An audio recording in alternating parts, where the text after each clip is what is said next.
All right, welcome to the Franchise Time Machine. Originally, I was going to do the 1 year, 1 season import version of last night's experiment, where we built the roster of the spikiest seasons that we could find. Those are really good seasons surrounded by mediocre or even bad seasons on either side. To illustrate the difference between the 3 year blended import that OOTP was doing as the default prior to the latest update, where now you can choose a specific season import, which I personally thought was what was happening the whole time anyway. But I was always kind of disappointed and or confused by some of the import results, especially of these really spiky players. So we did the 3 year blend last night. We're going to do the 1 year today. But there was some pretty big news from MLB today, reinstating 17 players who had been previously banned, including shoeless Joe Jackson and Eddie Cicotte from the Black Sox scandal, and Pete Rose, who was banned for betting on baseball games, including Reds games, while he was managing the Reds. So I thought it'd be interesting to bring versions of them onto my favorite team, the 2024 New York Mets, and kind of see what happens. Just kind of to illustrate how good those players were. We'll do a pack giveaway like we usually do, and then I'll do the single season version of yesterday's sim. Probably maybe we'll do it Thursday afternoon in our afternoon sim, our afternoon slot, because that would be a good opportunity to let a different audience and a bigger audience know about the change in the import options, and that in the past you've actually been importing a 3 year blend, maybe without realizing it, and now you have the opportunity to do a single season blend. A single season import, and I think it's a big deal. Like OTB Development's turned that change around pretty quickly, and I'm looking forward to testing it out. It will reopen a bunch of historic community games that we play on the stream, back up to the community, which I've been holding off on because I didn't want to do it with the blended sim, the blended import, because I think it's important to get the season that we want when we import a season. So yeah, so maybe we'll do the single season version Thursday afternoon, and then I'll think of something else to do Friday night. Thursday, as usual, will be a pack ripping stream.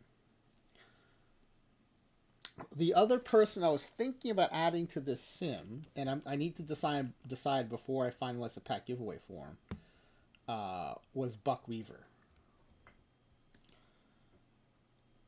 So I started building the form.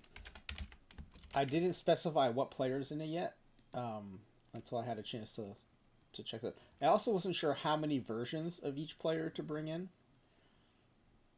So the good thing is, Shoeless Joe Jackson played the outfield, so we could bring in 2 or 3 of him. Eddie Cicotte was a pitcher, so we can pretty easily bring in 2 or 3 of him. And then Buck Weaver was an infielder, so we could pretty easily bring in 2 or 3 of him.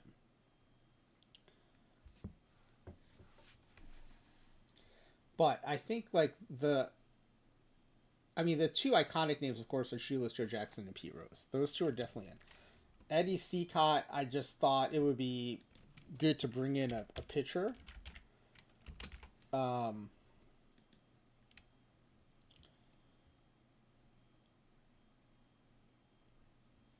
I could be wrong, but I always thought of him as like the next most accomplished of that group, behind Joe Jackson. I don't actually know if that's true. It might be a misconception on my part.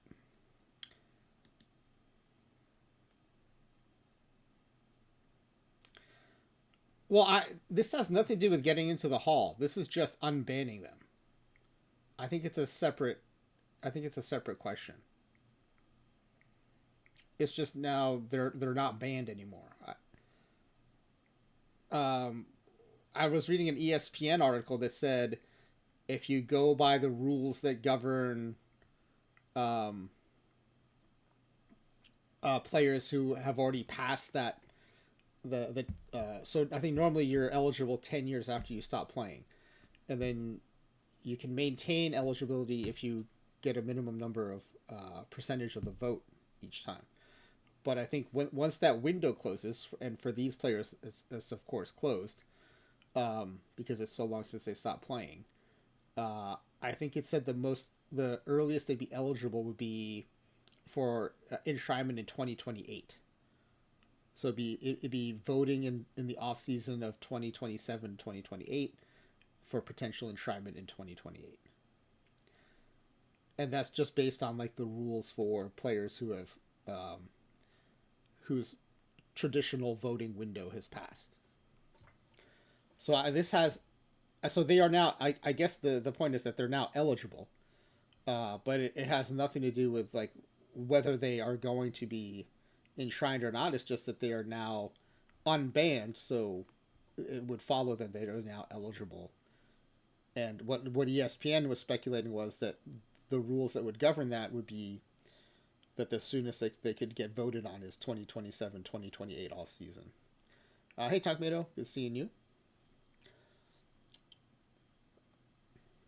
So yeah, so Eddie Cicotte had an 11.9 WAR season and a 9.7 WAR season. Two seasons definitely worth grabbing. I'll show you what I'm looking at. I'm just looking at BREF. Baseball baseball reference, actually baseball-reference.com.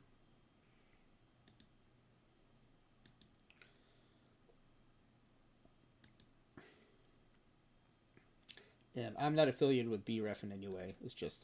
It's a handy website to use partly because their player ID lines up with OOTP's player ID, so it makes it easy to import players using that website.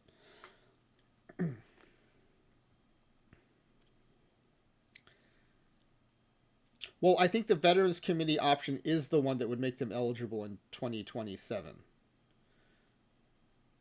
Because they are just now becoming eligible. They're just now become unbanned. And then I guess for Veterans Committee, I guess there's I don't know, there must be a 3-year window then. If they're talking about, well, no, a 2-year window. We're in the 2025 season now, according to ESPN. And again, ESPN might be wrong, but what they're saying is, if you follow the rules for what happens outside of the traditional voting window, that the earliest they would be eligible is 2027. The off season of 2027, meaning enshrinement in 2028.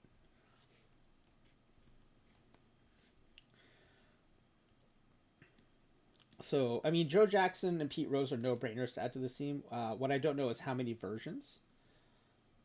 For Eddie Cicotte, I think the 17 and the 19.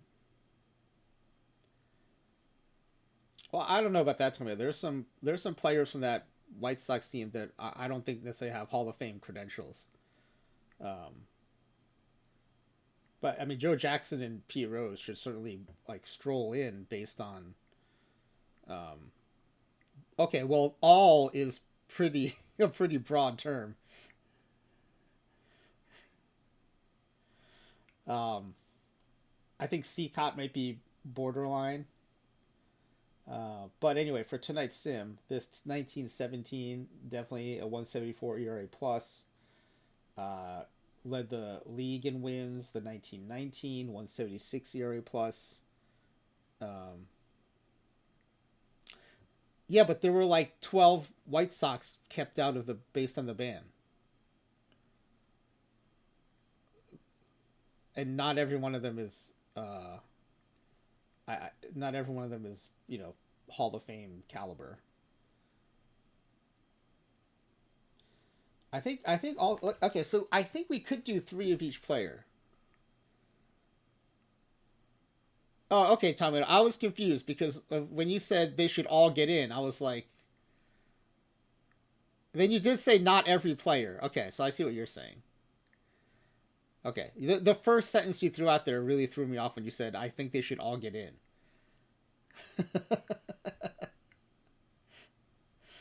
All right, so we got 1917 for sure, 1919 for sure, and I think we can make a pretty strong case from 1916 with a 156 ERA plus, or we can even go all the way back to 1913 where there's a 186 ERA plus. So I think we could do three Cicottes if we wanted to. The other thing though is like I don't know if I mean do we want to just completely replace the 2024 Mets?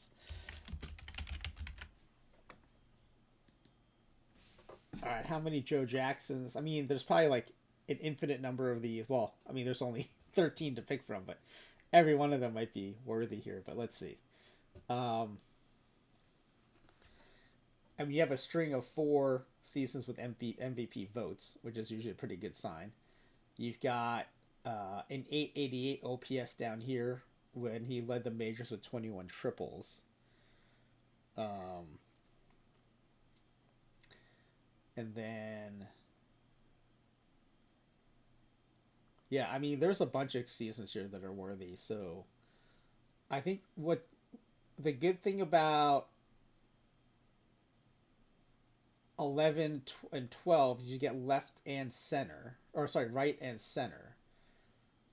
Same with 14.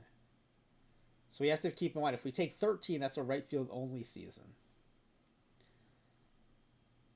And then if we take 12 or 11, that adds center field. And then we can always do DH. Now, if we go down here to the 16 season, that adds left field. So that would be pretty nice. Led the majors in total bases.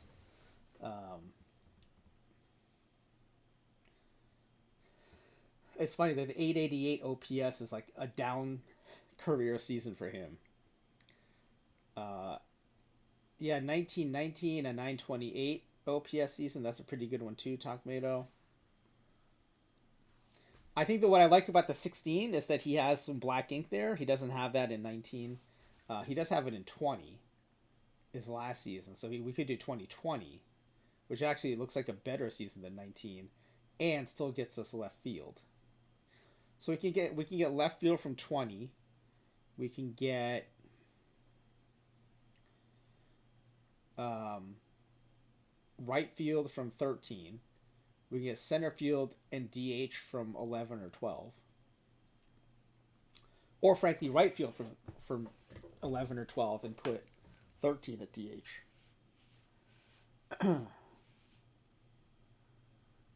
Yeah, well, I mean, part of that is like he didn't retire, right? he was banned while still. I mean, I won't say his prime because he was 32, but that's a heck of a final season to go out on. So yeah, I think we'll go. So let's do. Well, I'm doing the. I got to do the pack giveaway form so we can get started. So let me put that in the stream. I did start working on it.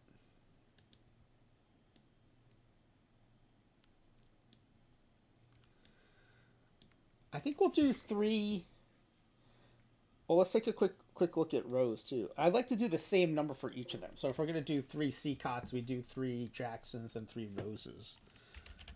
And again, there's no shortage of good Pete Rose seasons, but I want to see if there are like 3 that really stand out.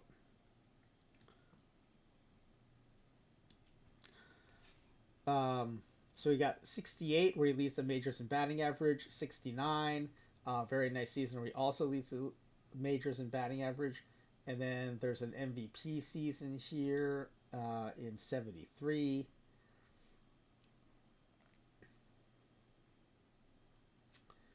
And then what else jumps out? There's an on base percentage leading season here in 79. That could be interesting position wise.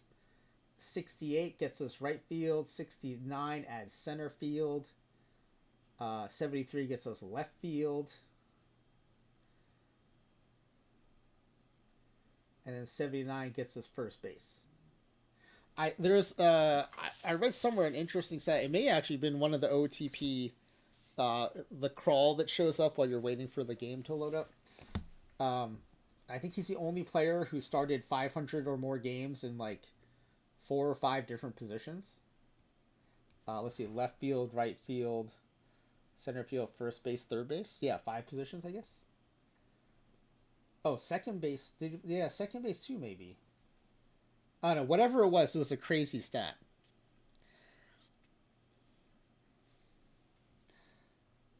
So, yeah, I guess what I would want to do is take one of the 68-69 seasons, the 73 season, and then the 79. Like, I kind of want to split it up into different eras, I guess. 79 gets us the beginning of his Phillies career. The 73 gets us his MVP season. And then 68-69 is kind of more, I won't say early because he's like 6 seasons in by then, but.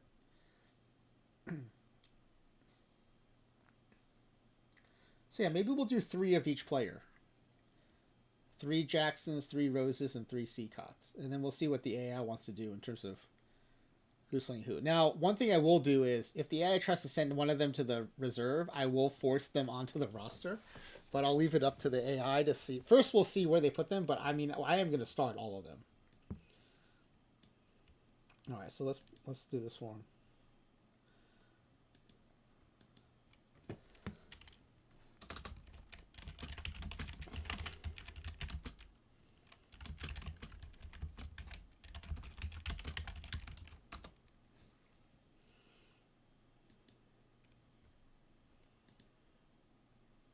Okay, so Pete Rose.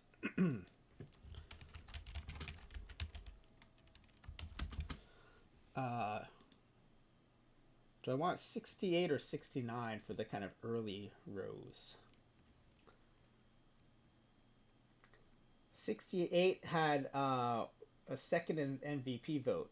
69, he's down to 4th in the MVP vote, but wins the Gold Glove and has almost 80 points higher OPS. So I think we're going to go 69. Now, part of that is 68 was the year of the pitcher. So if you go by OPS plus, they're almost equal. 152 OPS plus in 68, 158 OPS plus in 69. But that's still slightly higher OPS plus in 69. So we'll go ahead and take 69, 73,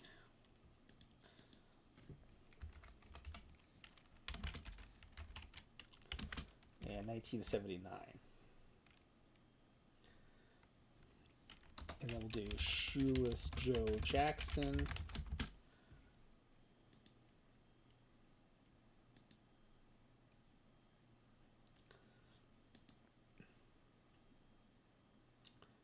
By the way, you know, I lived in Greenville, South Carolina for a while. I never looked into where his grave was. I knew he was from South Carolina, but I didn't realize he was actually buried in Greenville. If I ever go back to visit, I'm going to look into that, see if I can visit the gravesite. All right, so for Shoeless Joe Jackson, we'll definitely get a center field version, a right field version, and a left field version. And if the AA wants to start one of the original Mets in one of those positions and send one of the Jacksons to DH, that's fine too. Until we do the import, I don't know how good the fielding will be on these Joe Jacksons.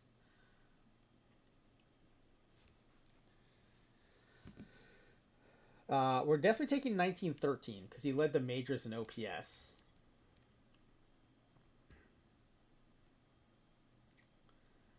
I'm really tempted to take the 1912, where he led the league with 26 triples, which sounds super fun. But in 1911, he led the majors in on-base percentage and also hit 408. It's hard to deny that. All right, we'll go 1911, where he hit 400. We'll go 1913, where he led the majors in OPS. And that gets us a left field center field version and a right field center field version and a right field version. And then we'll go down to 1920 for his last season, where we get left field. 1911, 1913, and 1920. And then Eddie Cicotte.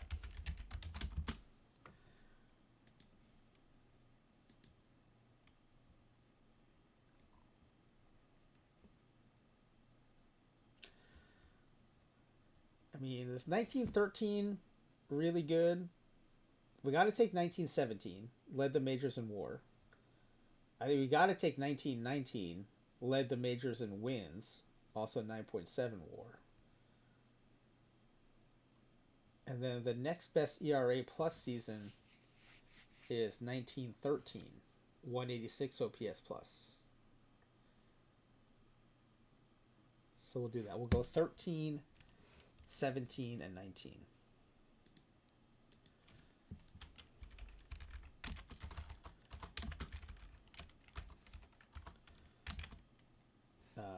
Wait, 17 and 19, I think. Let me double check that. 13, 17, and 19, yeah.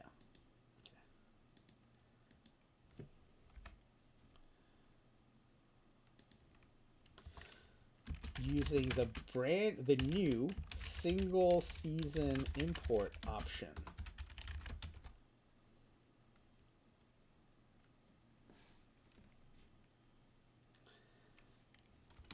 With fielding set to imported season only.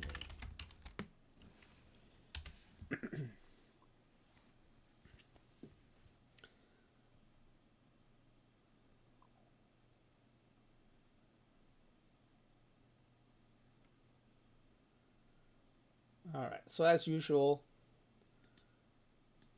here's what the form looks like now. As usual, well, here it is. I added the players and the seasons we're grabbing them from, that we are doing the single season import. This will be the first sim we're doing with this new functionality, so that's pretty exciting for me. And then here are the experimental settings, in case that may influence your guesses. Your OOTP26 login ID, it is case sensitive and does need to be spelled correctly for you to get your pack, so please be careful when typing that in. And then this is a form we use for all kinds of sims, so it does have some questions that might seem ridiculous for this particular sim, but I'm just going to leave it in for consistency. So will this team have the lowest regular season win percentage in the majors? In its sub-league, it's the Mets, so it'll be the NL. Will it finish last in its division? Will it have a win percentage below 500? And then on the good side, will it make the playoffs? Will it win its division? Will it make the World Series? And will it win the World Series? Will a player on this team win the Cy Young Award? Will a player on the team win the MVP award? Keep in mind, we don't let pitchers win the MVP. And Shohei will not be pitching this season, and I think he's listed as a position player, so he can win the MVP. And then the final question in the Survivor style portion of the pack giveaway is how many regular season games will this team win? We only determine first place in this Survivor style section, and sometimes not even first place. After that, everyone comes back in for second place, or also first place if no one won it earlier. And this section is just whoever gets the most closest answers wins it. So this section starts with how many games behind will this finish in this division? If you think it's going to win the division, just put 0. Then there's a function where you can mouse over a team in the standings, and it'll give you the Major League ranking in 3 offensive and 3 defensive categories. So we want you to guess what those will be for this team. 1st through 30th in runs scored, batting average, and home runs. And then defensively, ERA, strikeouts thrown, and defensive efficiency. And then we have some batting questions. Highest batter WAR on the team. Just the number, not who will have it, but what will be the highest WAR. Regular season home runs hit by the batter who leads this team in home runs. Might be Pete Alonso, but the number, we're just looking for the number here. Might be a Joe Jackson.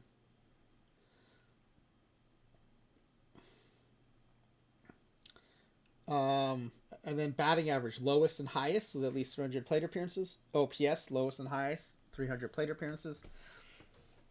And this is a fun one. The highest batter strikeout percentage with at least 300 plate appearances.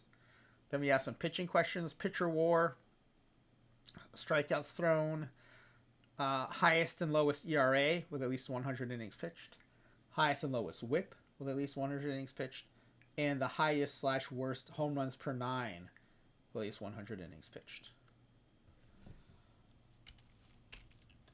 So I will go ahead and put that in the chat here.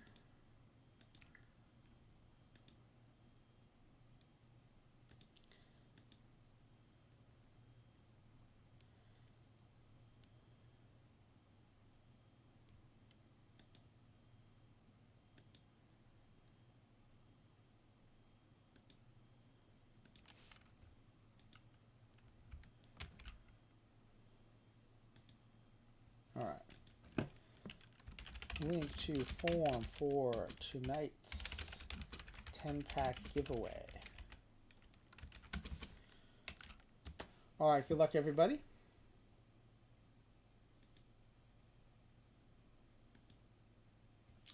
It will be interesting to see what this batting profile translates into in 2024. Like the season that Joe Jackson hit 4.0. What did he hit? I want to say 4.07. We're importing 1911 where he hit 4.08. Right? What does that translate into in 2024? Now, of course, there's also going to be some RNG. But I'll be curious to see how that 1911 Joe Jackson plays. All right, so let's go ahead and start building our import roster.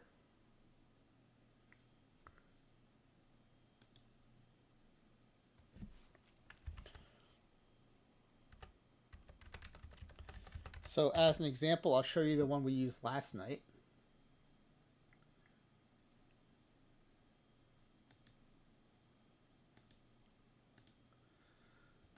Right, it's going to look like this: player ID, comma, the year we want, comma, FTM for franchise time machine, and that's so that we can just, in case I ever want to use this roster again, I don't have to change the 3-letter destination for every one of them. I just need to change the destination in the game once, and I could always change it back too. So it just makes it a lot more convenient. All right, so let's start with, well, I already have Joe Jackson up here, so we'll start with Joe Jackson. The player ID, like I mentioned earlier, is in the URL, which makes it super convenient. So if you look up here, it's JACKS, first 5 letters of Jackson, JO, first 2 letters of Joe, and then 01, because this was the first Jax JO in the database at the time.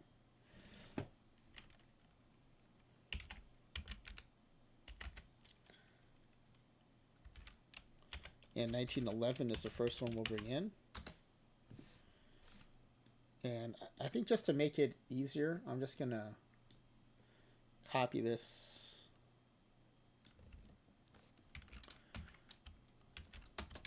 And then I'll just go back and change the years. So the years I put in the form were 11, 13, and 20.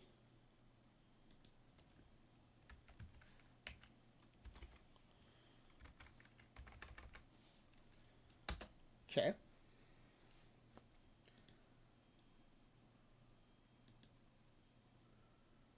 So then we'll go back to Cicotte's page, right? And we'll look up here for the URL for his player ID, and that is Cicotte, ED for Eddie, and then 01.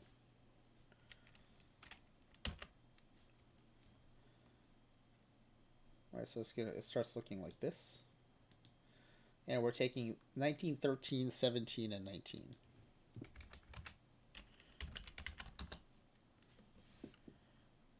And again, I'm just going to copy this a few times. Oops.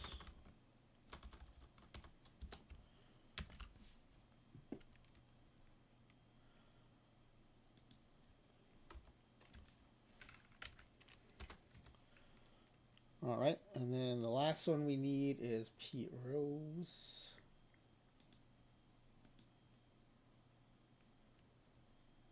All right, so we'll go back to this page. And now for a 4-letter last name like Rose, you just ignore the 5th character. So it's ROSE, PE for Pete, and then 01 because he was the first Rose PE. If you look at Pete Rose Jr., he'll probably be Rose PE02.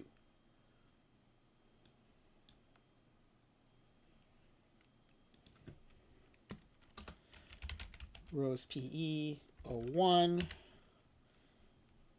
And again, the years we're taking are 69, 73, and 79.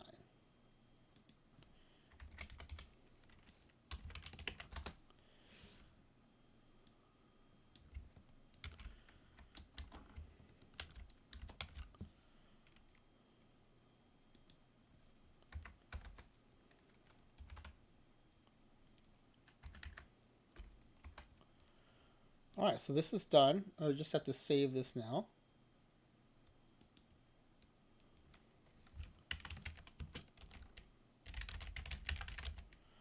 Obviously, call MLB reinstatements.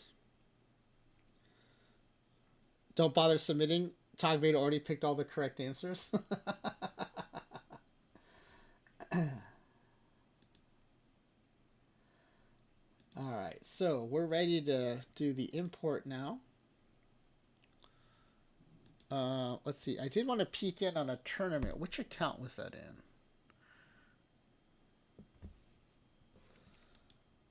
Hang on a second. It might take me a second to figure out which.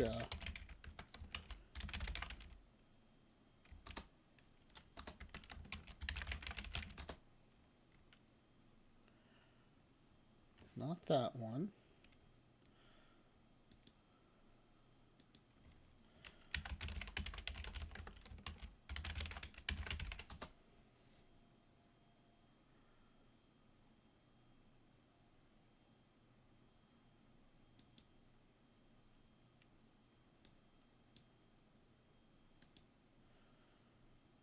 Let me see. Maybe it's this one. There's a tournament I was making a pretty good run in. I want to try to find it and pull it up.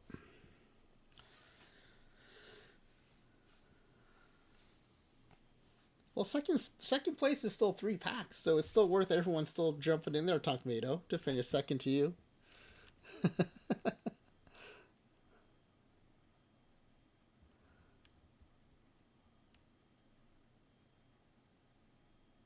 Okay, yeah, this one. I don't think this is exactly the one I was looking for, but we're making a pretty good run in this one.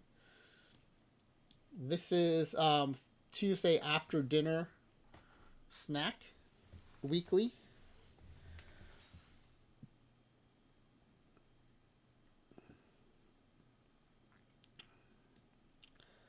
So we are now in round 4. Oh, we've made it to round 5. So we're in the round of 16. So we've got 50 Clubhouse stars already. So that's good.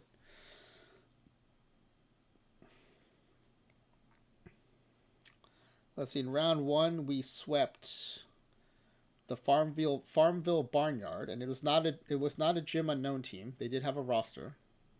That was a legit sweep.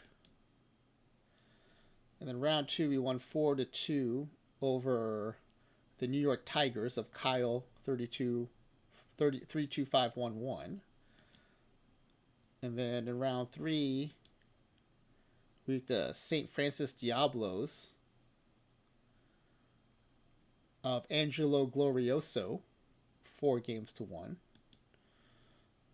And then we just beat Go Buck Yourself of Teddy O, the real Teddy O. And who are we on track to play next?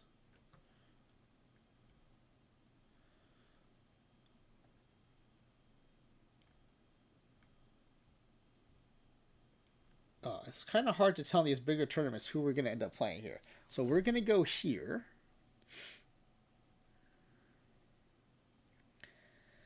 All right, let me see.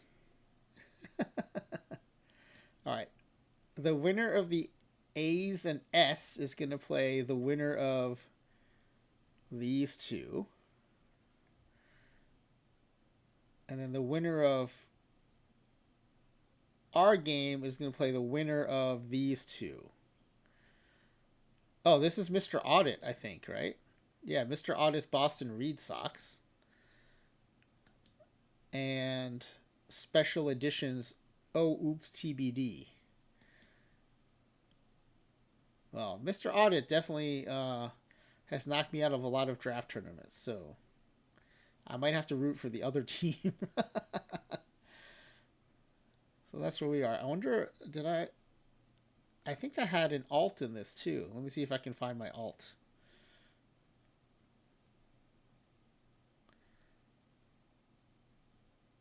Oh yeah, we got knocked out in the first round though. So, pretty big difference. 5th round, 1st round.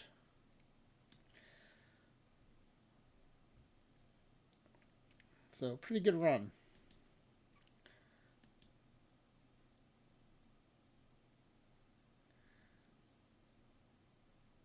And I believe this team is currently, after 1 week, in qualifying position for Draft Weekly. So if we can get another deep run in here, I'll feel pretty good about qualifying.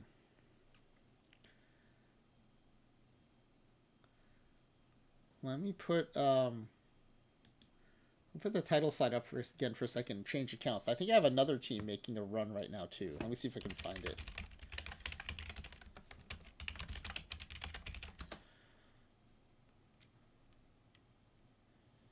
Oh yeah, this is a deep run in live silver.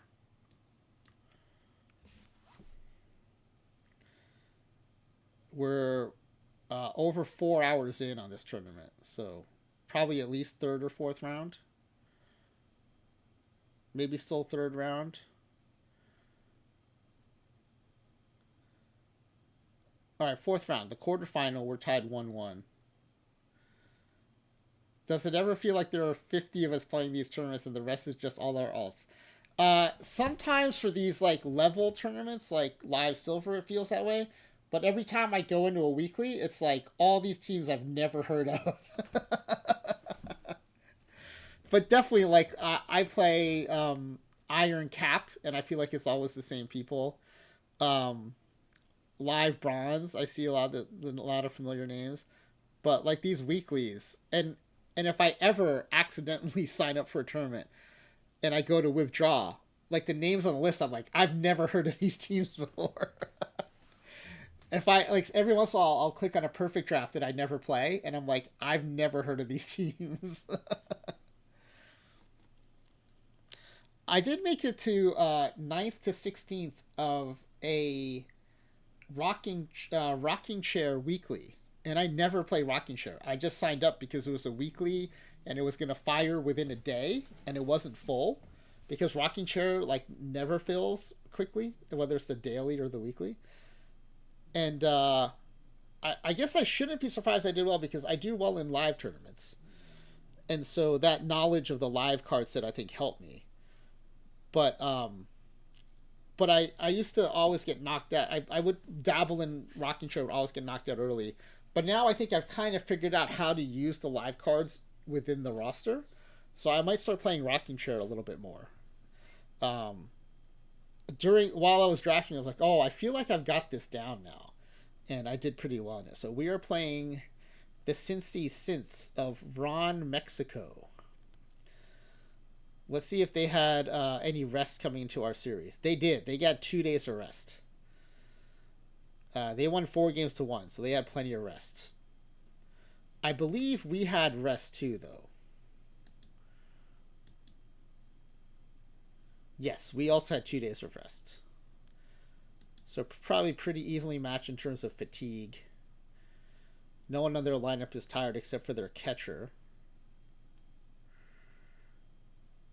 And then their pitching staff should be pretty well rested.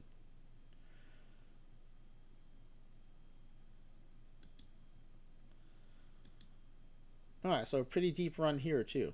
Nice.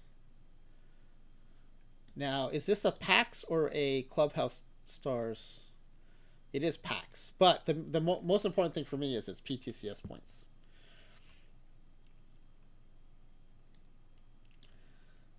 Let me just peek in to see if I have another account that I think may be still in a tournament as well.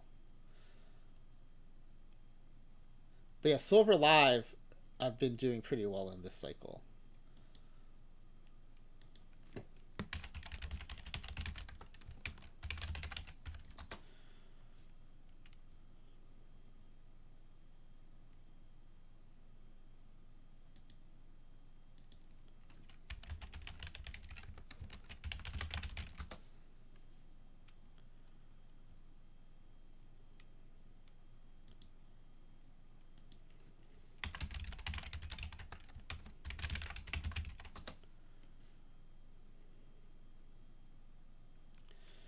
After dinner snack. Let me see when that fired. I'm still alive in that. After dinner East Coast time, right? So probably it's probably been running for a while now.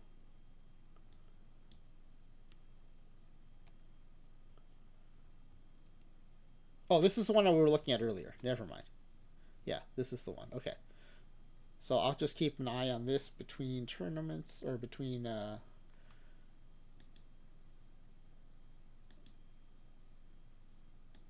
right, so let's go ahead and start the sim. We've got our roster file right here, ready to go. And we're going to create a new game. I can use the quick start because we're playing in 2024. And the creator roster quick start happens to have the same settings we want for this simulation too. So we're good here.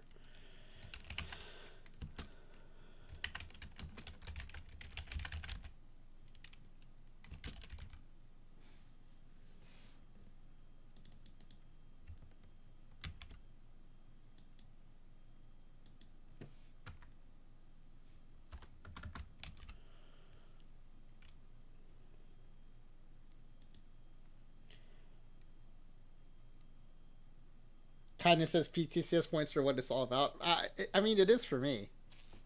I just like participating. Even when I get knocked down the first round, I get a free card, and usually a pretty interesting one. I get to be part of the whole Saturday excitement. I'm all about participating in PTCS. Now, PTCS 1, I had 7 teams, 7 entries. PTCS 2, I only had 3. As of right now, I think I'm in qualifying position for 4, but it's still early. It's only 1 week in. So we're going to take over the Mets. We're going to be commissioner mode and cannot be fired. And we'll just real quick before I forget, the mailbox settings don't carry over in the quick start. So I want to set these up for postseason awards and stuff. You just focus on Diamond, Open, and Weekly. Yeah, I feel out of my depth in Diamond and Open, especially now that they're combined. None of my accounts have enough perfect points to really, not even to get like the standard diamond cards, much less the variant diamond cards. So I'm very comfortable in iron, bronze, and silver. Unfortunately, when iron and bronze were merged, that really hurt my qualification chances. So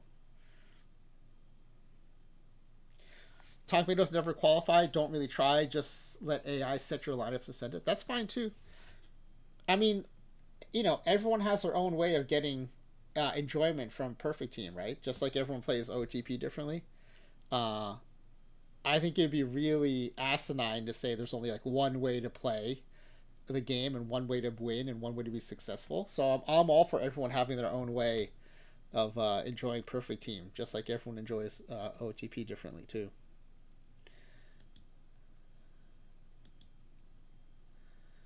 So we're going to uncheck these. This will prevent us from being interrupted. And I think now we're ready to go ahead and import our players. Oh, the other thing we need to do is we need to change our 3-letter abbreviation so we get the players from the form. Right? I said the destination is FTM for Franchise Time Machine. So we have to go with the Mets here and change the abbreviation from NYM to FTM. So now when we go to, for importing and creating players, you go to your manager pull down, GM and manager actions, and then sign a free agent. This might be tricky for some people when they first want to do this. So they don't know where to go. It's actually the free agency screen. And if you're in commissioner mode, you have this actions pull down menu. You can create fictional players, which you do all the time. But for tonight, we'll be importing historical players from the historical database. I don't know why. Maybe I saw AW had submitted a form. AW, maybe you know. How come in the past I used to have a lot more files to choose from here, and now I only have historical underscore database ODB? I feel like even as recently as last week, this screen was pretty full. Should I be worried that I don't have any more choices? I think there's like a minor league database, and maybe because I have minor leagues turned off for this sim, but I thought there were like a bunch of other files I had to choose from, and now it's just this one file. Anyway, it does make it easier for me, but it's historical underscore database. If you have a lot of files to choose from, this is the one you want. And then up at the top is where you import individual players. When we do a file like ours, we're just going to click here to select the file. And, oh, wait a second. Oh, here it is, MLB Reinstatements. Oh, see, Tomato, we're very opposite. You pay a lot more attention to League. I barely pay attention to League.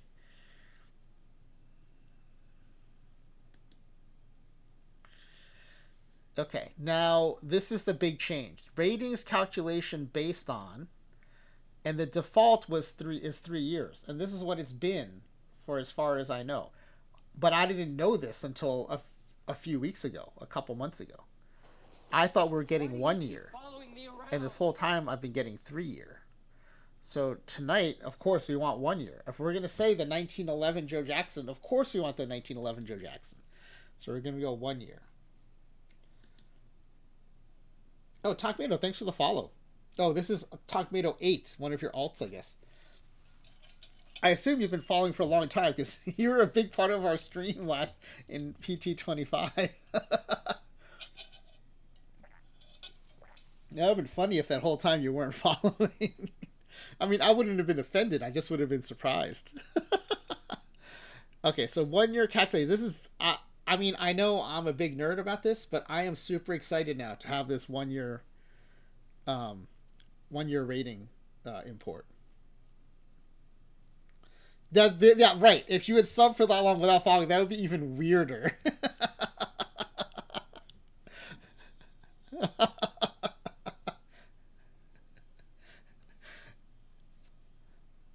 All right, let's see. Fielding ratings. This is where we're going to do imported season. And then pitcher stamina, we'll do imported season. It gives you the option of double weighting the current year. It doesn't really matter since we're doing 1 year, but we'll leave it as yes. We do want the left-right splits. Now, this is only important if you're going to bring in a player with a small sample size, but just to make sure, I usually take this down pretty low. Now, our players should not be affected by this in any way, but I just do it just to be safe. All right, now we should get a pop-up that says we imported 9 players. That's our first check to make sure this worked correctly. Yeah, so I didn't make any typos or anything. But to make sure I didn't make any typos in like the year and stuff, we need to go make sure they have like similar to the expected number of stars.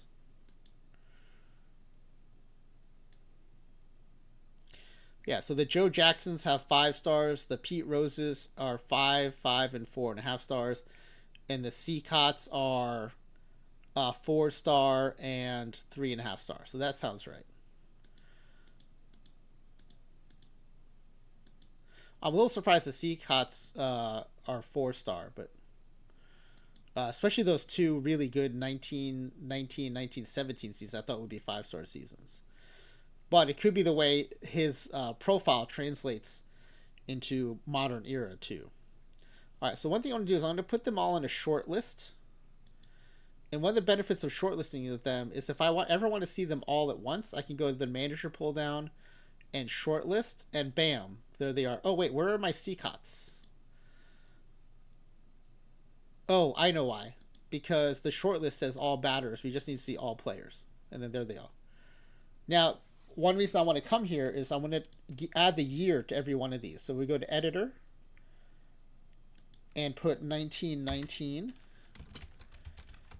And when you change the name, you have to hit enter or it won't save. And then you can arrow down. This is another good thing about having a short list. I can just arrow down and get to the next Eddie Cicotte. And this is the 1917.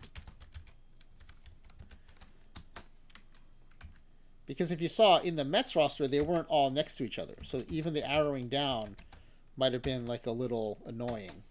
But now I get them all in a row. Joe Jackson, first one is 1920.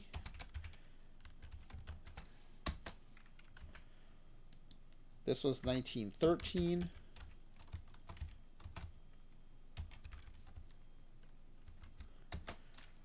This way we can see which Joe Jackson is doing what.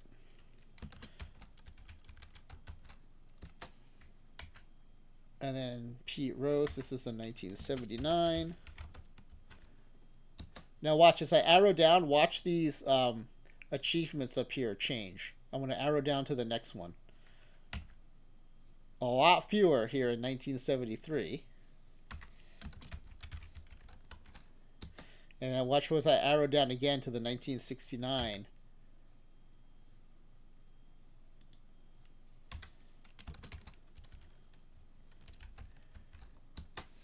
Okay, so now if I go back to the short list, you see every player has a year associated with them. And when I go to the roster, same thing. All right, now let's figure out who we're going to... Oh, actually, the Joe Jackson, I want to see what fielding they have. This one has right and center, right field, left field, just as we predicted. So you saw how that lines up with what BREF had. So Baseball Reference, those fielding fielding qualifications, line up with what OOTP has in its historical database. Now let's do the same for the Pete Roses. Okay, this is center field, right field. This is a left field. And this is a first base. So we have no problem. Well, no, wait, we do have a problem. Because the Joe Jacksons, I forgot about the Joe Jacksons and the Pete Roses are going to be playing at the same time. I didn't factor that in. Oh, man. All right, this might be a problem. There's only one DH spot, so let's see what happens here.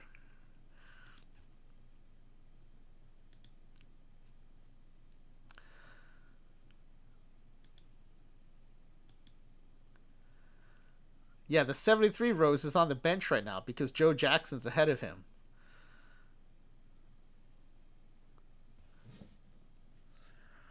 Ah, I forgot about that. I should have looked for a second base Rose. All I was worried about is that the Roses didn't step on each other. I forgot about the Joe Jacksons.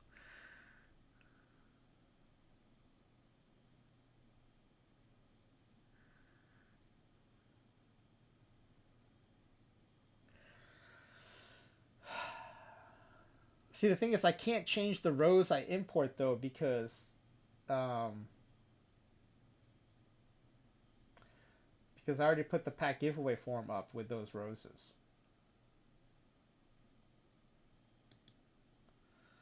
What Rose could I have taken? If I'd taken the 65 Rose, he plays second base.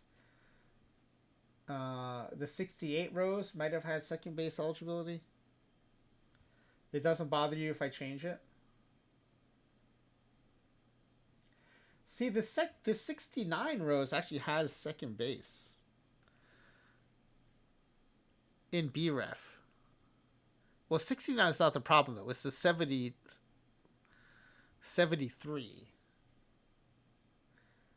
Yeah, 73 was left field only.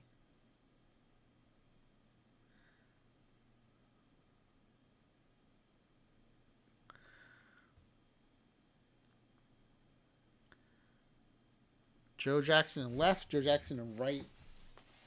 Okay, Rose is playing in center. That Rose is not good in center, though. Surprisingly, the AI went with a 35 fielding center fielder instead of one of these Joe Jacksons is a 50 in center field.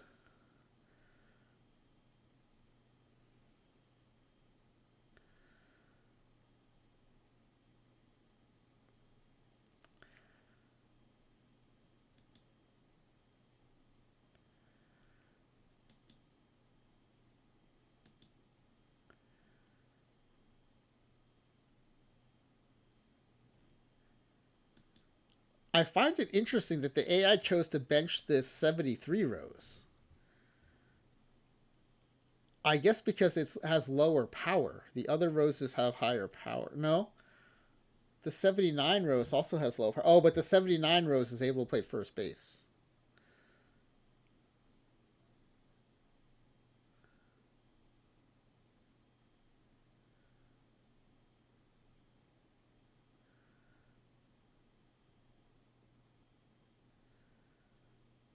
Okay, let's do this. I'm going to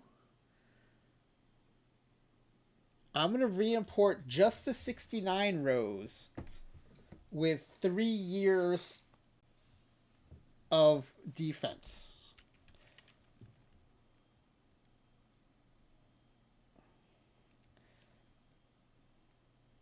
No, it's okay. If you guys don't mind, I'm just going to give this 69 rows the ability to play second base. I think that's the least disruptive way to do it. Because I'm assuming all of you thought that the Jacksons and the Roses would all be starting. I mean, it's what I would have assumed too. So let's do this. I'm going to...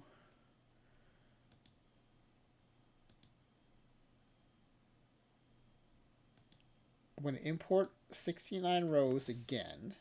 Oh, wait. No, we're not creating a player. We're importing a player. I'm going to use this field up top. 1969. But I'm going to use a 3-year period, which I think...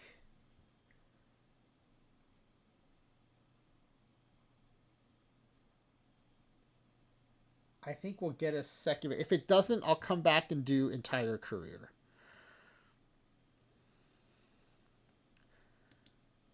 Not 63, 69. Oops. No. 19639. What year did it pull? Age 17,697 years old.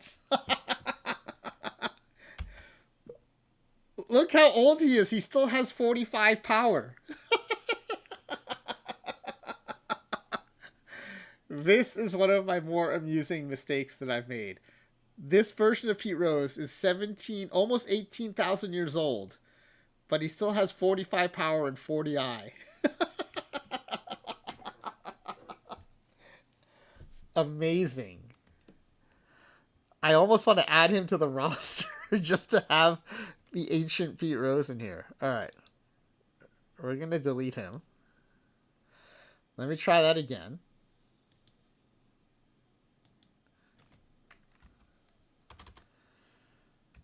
With the 3-year fielding ratings.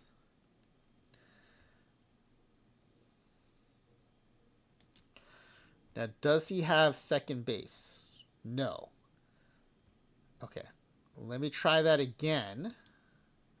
Let's delete this.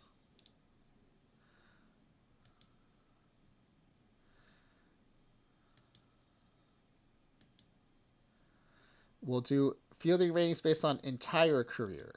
This should give us second base, third base.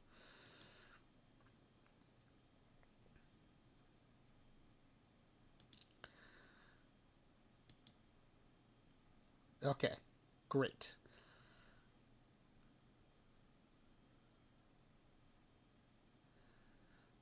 Okay, so now, at least this one could get into the lineup.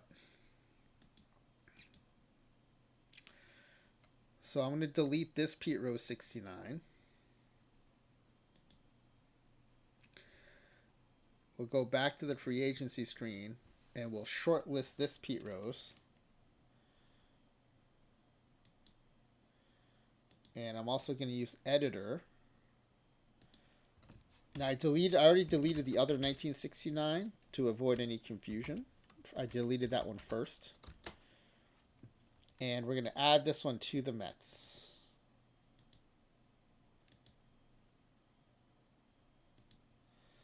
Okay, now when Astrolab, it should put this one in at second base or third base.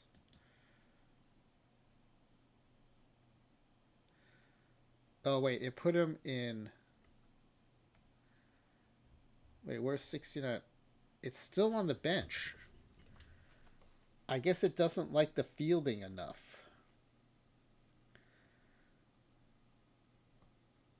So who's playing left field then? Joe Jackson. Right field.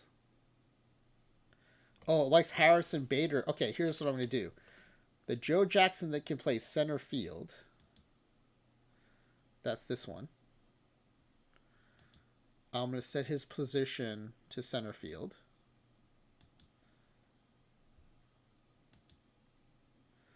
And the 69 Pete Rose, I'm going to set his position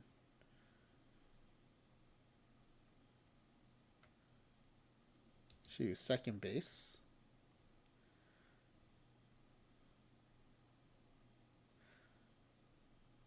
Or actually, where are we weakest? Second base, Iglesias. Third base is Vientos. That might be part of the problem.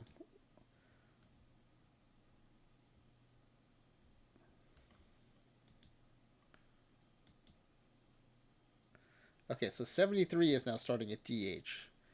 69, it still does not want to play the 69 Rose ahead of Iglesias or Vientos.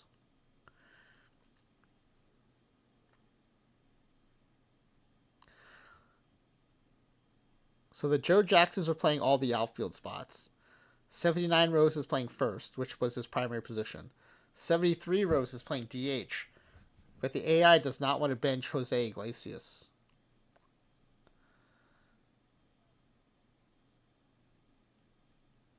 Well, we can fix that, though, by sending Iglesias to the reserve, I guess. Well, we have to send 6 batters to the reserve.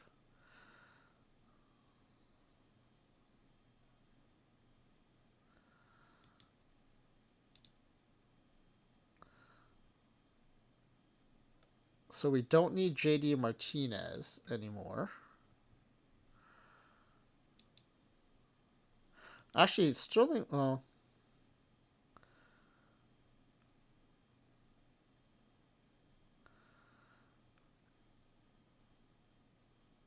I think Harrison Bader becomes expendable. Although he might be our only other backup center fielder. Let's see. Position ratings. Okay, Nimmo is now expendable. We need Bader as our backup center fielder. Nimmo becomes expendable. Although I'd hate to lose that huge eye.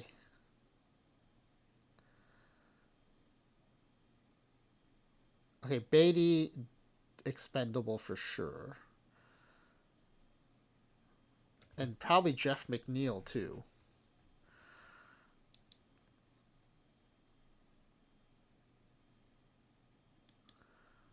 Beatty. I don't know, it's between Nimmo and Bader.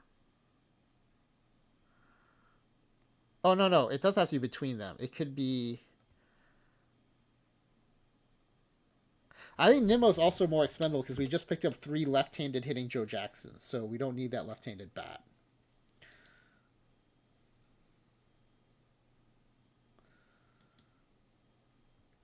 And then I think JD Martinez as well.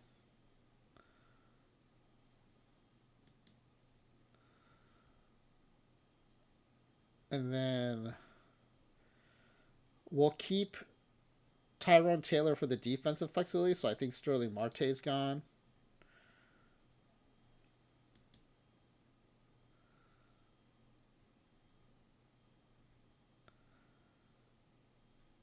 Okay, we still have to make 2 more cuts, but let's see what this does.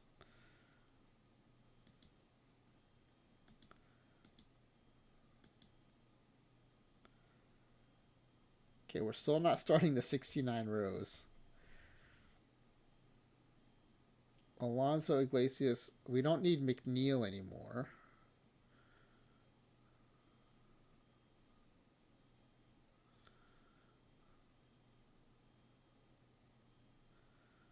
Well, wait, we have to keep either McNeil or Iglesias.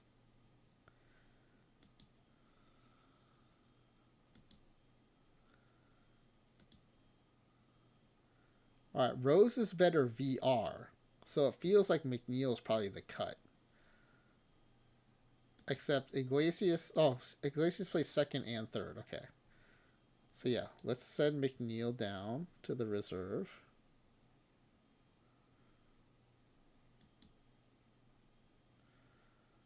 And we have to send 1 more to the reserve.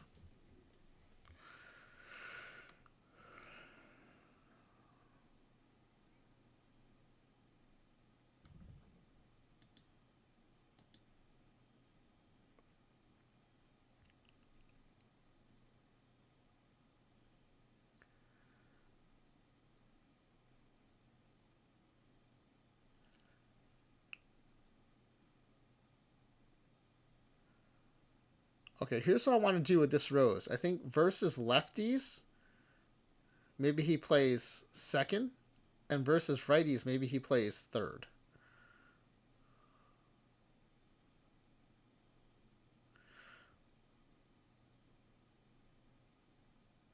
No, I think I'll play him ahead of Iglesias in both for VRVL. So, but I don't know if I can't cut Iglesias though, because I think he's our only other backup second baseman.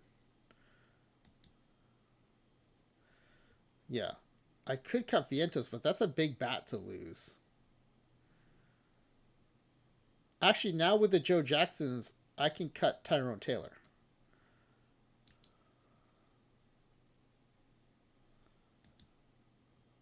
Yeah, now I think we're in good. Oh no, wait. Lindor's our only shortstop. That could be a problem. All right, whatever. We'll have to. Who was the who did I send down? That was our who was the backup?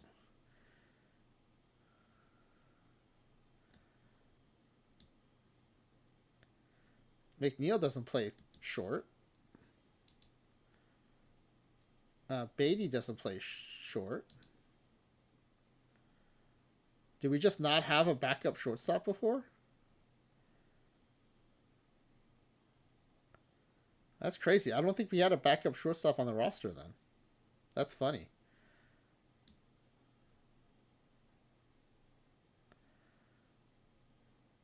All right, now we have the Cicotte. We'll figure out the 69 Pete Rose in a second here. What does the AA want to do with these Cicottes?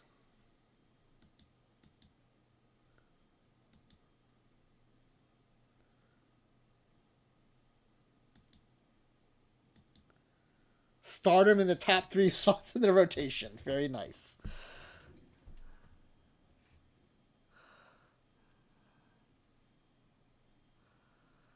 And then what does it want to do with the bullpen then?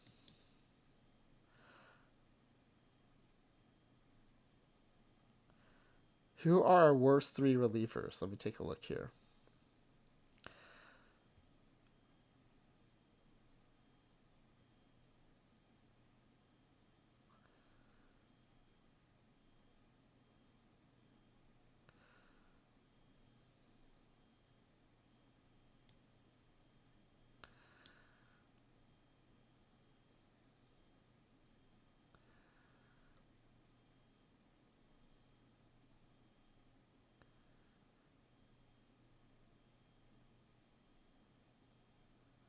Severino, I think, can go.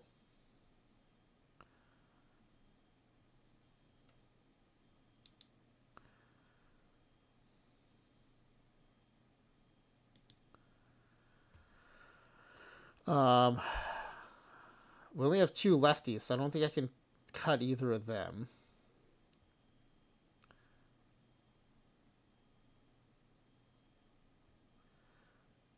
Reed Garrett is always kind of a question mark for me. Huge stuff, no PBABIP, no control. What are his 2024 real life stats? 8-5, 4 saves, 3.77 ERA, 1.40 WHIP. I mean, he's actually pretty productive, but that WHIP, I don't mind cutting Reed Garrett.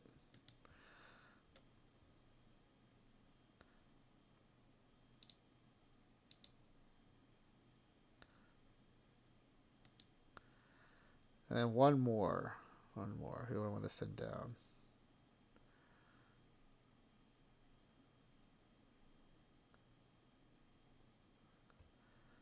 See, I think it's McGill, but the AI has McGill in a setup spot. The AI, for some reason, likes McGill.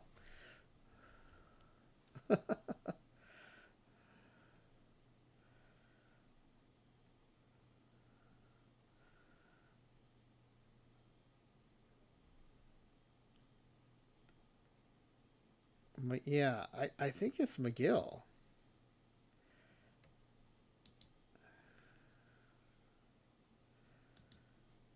All right, now let's see what it wants to do with the bullpen.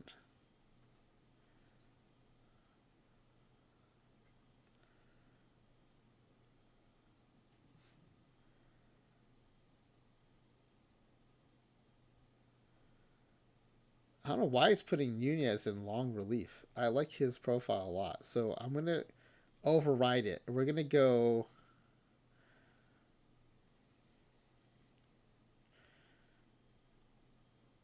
We're going to go Danny Young and Nunez in setup roles.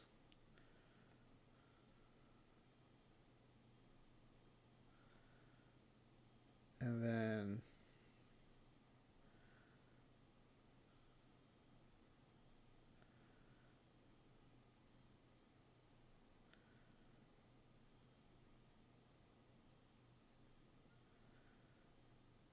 I don't know why Budo's set to long relief.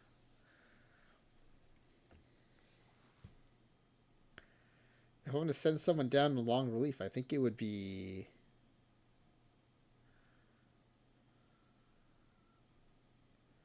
Lopez.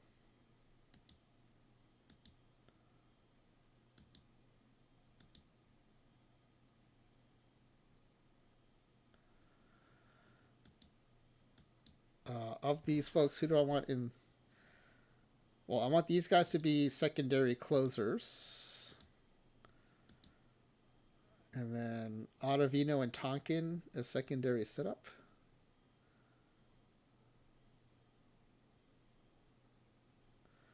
Ottavino.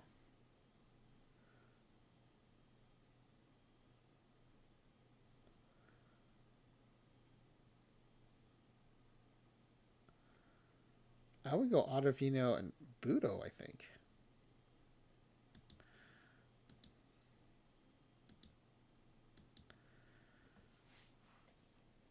Okay.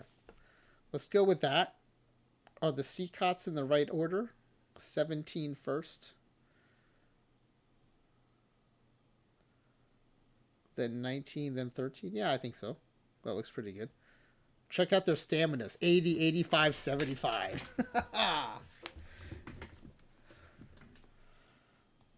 Okay, so that's our pitching staff.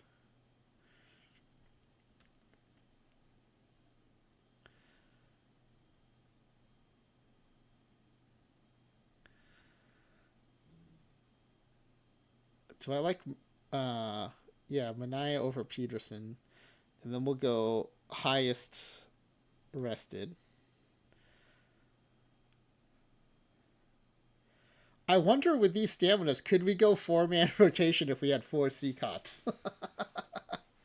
No, because I think the recovery time is still modern recovery time, so I don't think it would let us. Okay, so let's save this, and then I got to figure out how to get this 69 Pete Rose into the starting lineup.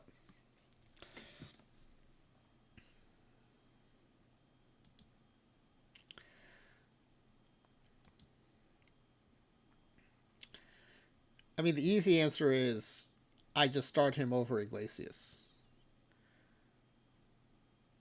The reason the AI does not want to do that is because the Rose's fielding at second base is so bad. And frankly, I feel safer starting him at third, but then we lose Vientos' bat.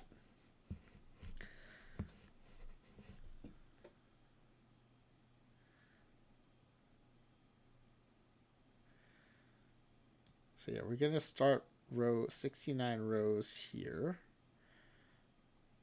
And here.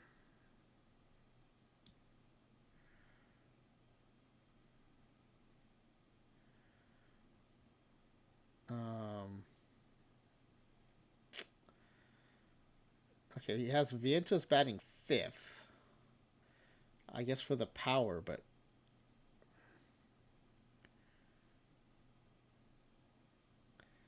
I mean, especially versus righties, how do you put 85 contact that far back? And actually, I want this 79 rows with the huge eye as well, batting second.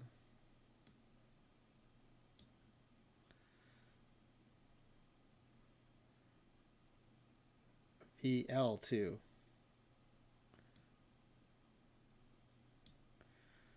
Now, why does the AI have 73 rows batting last versus lefties?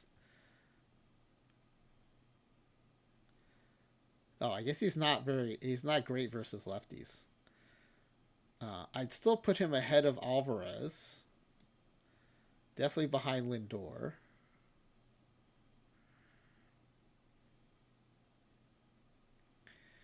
And then versus righties.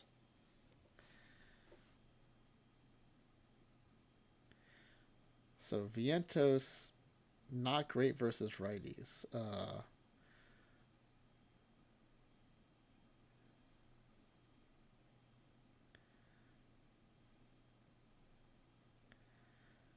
I'm at least going to put the 69 rows ahead of Vientos. And then versus lefties, I'm okay with Vientos being up there. Yeah, I think this is good. This is going to be my lineup. Let's check out the depth chart. I don't want it trying to... Yeah, okay, Iglesias can sub for Vientos, that's fine, but not for Rose. Just if tired. Oh, I see. Every second game, it wants 69 rows to DH. And then let Iglesias play. I see.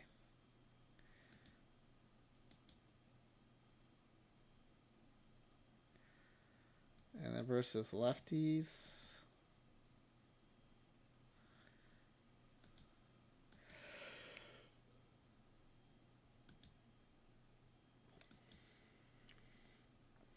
I'm surprised the AI is not trying to play Alonso more.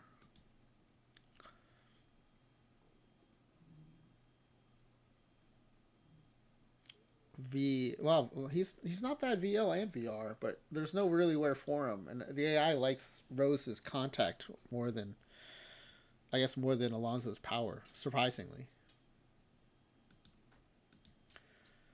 Especially versus lefties, I thought for sure it'd try to get Alonso in there. In fact, let's move Alonso here so he'll sub for Rose when tired, because 69 Rose is already starting. And we'll do the same thing here.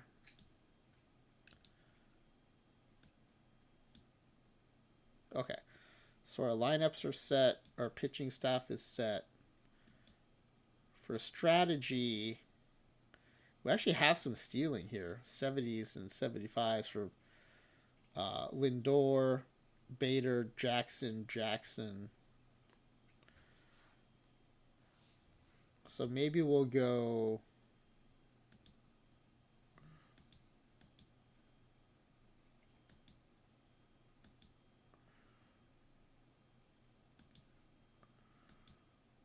Maybe we'll go Tactician, which gets the base stealing in, but then also does the shifts. We'll max out the shifts. What I don't want to do, though, is I don't want doing all this bunting.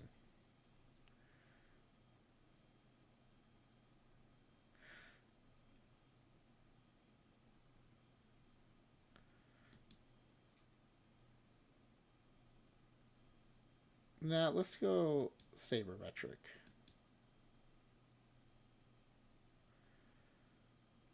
And we'll max out the shifts. And I'm going to boost the stealing a little bit, though. Take it to neutral. Wait. 1, 2, 3, 4, 5. Okay. All right, this is what we've got here. Oh, I don't like pinch runners. I'm not going to do that.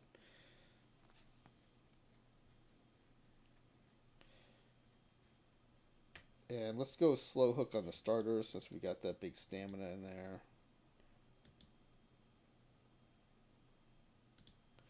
Okay, this is what we got. So let me see where we are in the pack giveaway form. All right, pretty good. Let's see how we are on the ad roll. Okay, we got ads starting in 3 minutes. I want to fire them now so I can go get some water. Maybe hit the restroom. And so consider this your 3-minute warning for the pack giveaway. Yeah, Cicotte, you've got time. You're gonna have at least 3 minutes while I run the ads. So don't worry about it. All right, good luck everybody, and then we'll close the form and take a look at the guesses after the ad roll and after I get back. Let me put the lineups up, I guess. People seem to want to see that. There you go.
All right, I am back.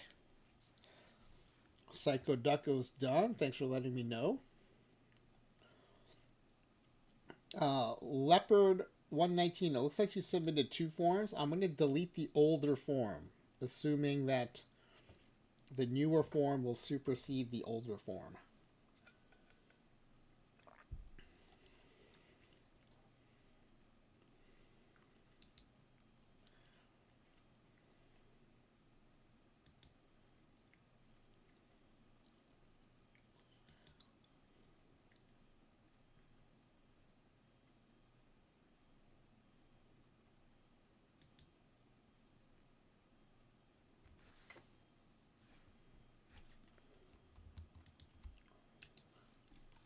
All right, let me get this set up so I can share the guesses with you.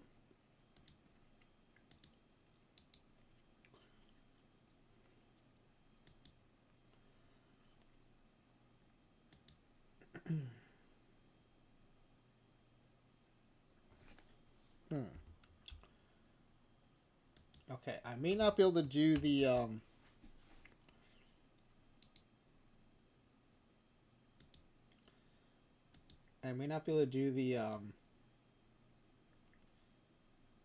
pack giveaway or the overview like I like to. Hold on a sec, because we have a duplicate response here.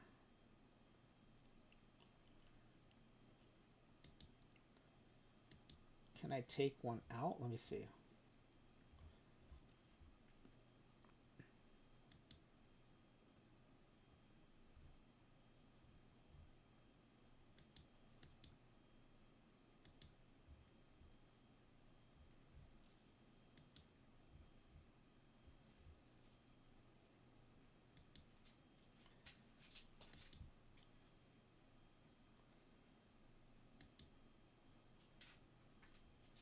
Okay, now I think I got it set up.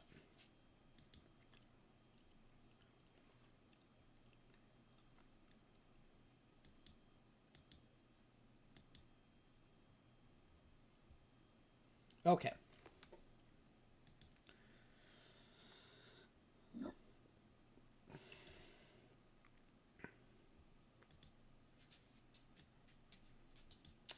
All right, here are the guesses. Will this team have the lowest regular season win percentage in the majors? No. Worst record in the NL? No. Last in the division? One guess of yes. Win percentage below 500? No. Make the playoffs? Okay, so I'm guessing this one saying it would be last in this division was probably a mistake. Because everyone thought they were going to make the playoffs. And everyone thought they would win the division. Most of you think that they'll make the World Series and win the World Series. Not a lot of expectation for a Cy Young, but over half of you think that there will be an MVP winner here.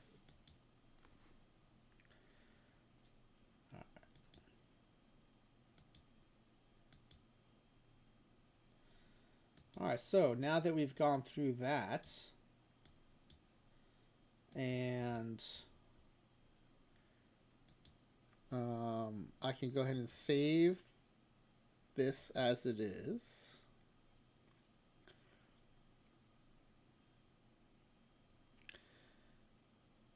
And maybe I'll do a... No, I don't think a quick start will be necessary here. All right. So let's sim to opening day. Well, remember, everyone goes back in, though, for the second place tiebreaker. So even if you messed up in the Survivor style, you might not win first place, but you can still win second place. All right, so this is the year with the UK series. So if we go to opening day, this is opening day in the UK. So it's a week before our first game. But this is when the predictions are available. So MLB reports and info preseason predictions. I'm really curious to see what that 1911 Joe Jackson's going to be projected to do. Okay, we're projected to win 125 games. Very nice.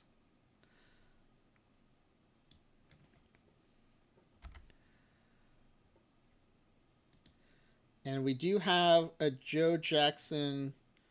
Yeah, the 1911 Joe Jackson is predicted to hit 402. So very close to his original, 407. But check out this power that he didn't have in the dead ball era that he's going to have in the modern era.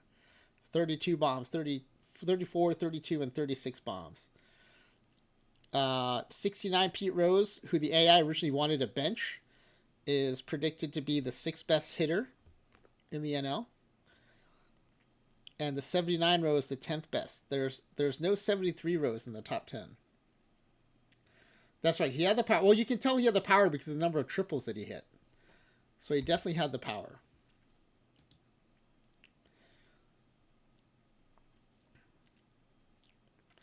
Yeah, ball just didn't go far. Dishnet would have to have a very different home run call back then.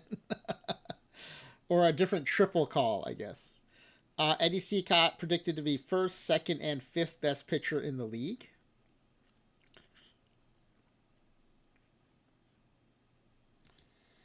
All right, these are pretty fun predictions. I like them.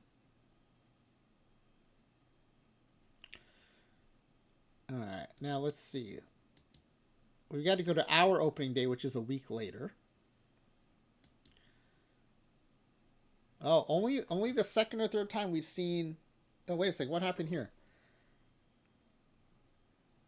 Oh, okay, yeah. These games behind threw me off.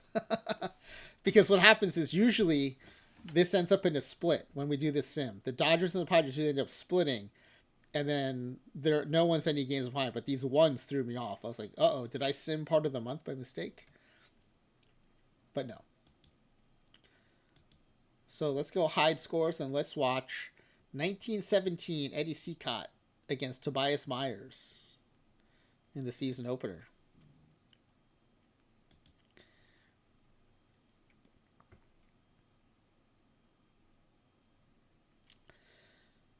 All right. Wow. Top of the third already. Scoreless game. Only one hit so far by the Mets.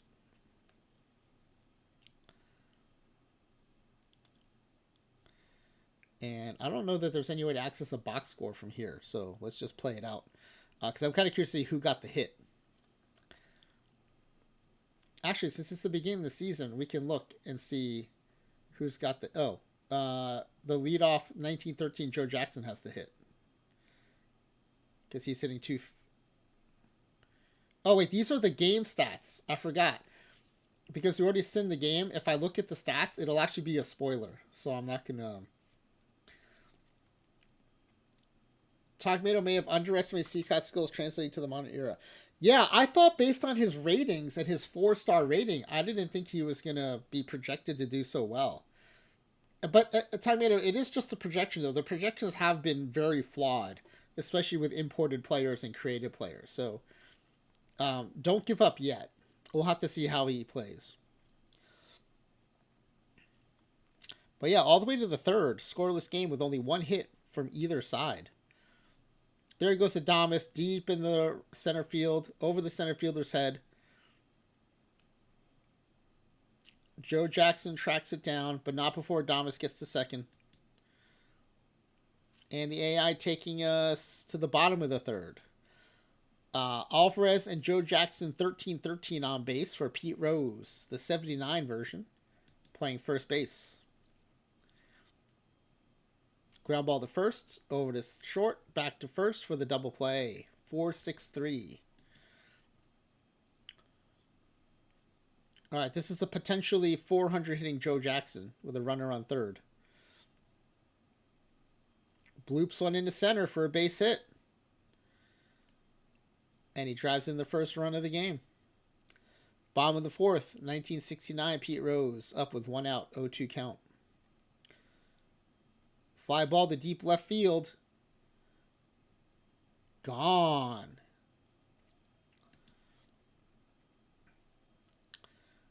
All right, Brewers up in the top of the fifth. Runner on first for Garrett Mitchell. Draws a walk. Still no outs. 1-2 count for Adames. Check swing, strikeout. Cicotte got him with the curve. Ground ball to the pitcher. Over to second. Gets out there, but can't turn two. So it's 2 outs and an 0-1 count to Rhys Hoskins. Runner goes. Throw to second, not in time. Stolen base. 2-2 count. Cicotte gets him swinging on another curveball. Top of the sixth. Frelick on first for Contreras. That's into the gap. Right center field. Off the wall. Joe Jackson tracks it down. Throws it in. Hits the cutoff man. Keep the runner from scoring. Second and third with 1 out for Yelich. Blooper in the left. Great play by Joe Jackson. And the throw in keeps the runner from scoring.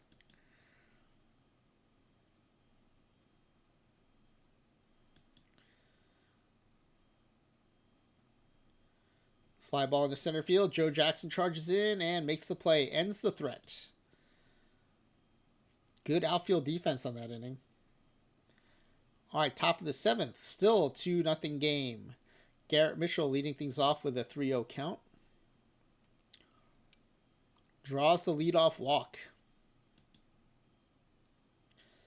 I'll be curious to see how long Cicotte can go with his 85 stamina. That's off-scale stamina. Ground ball to third. Over to second. Over to first. 5-4-3 on the double play.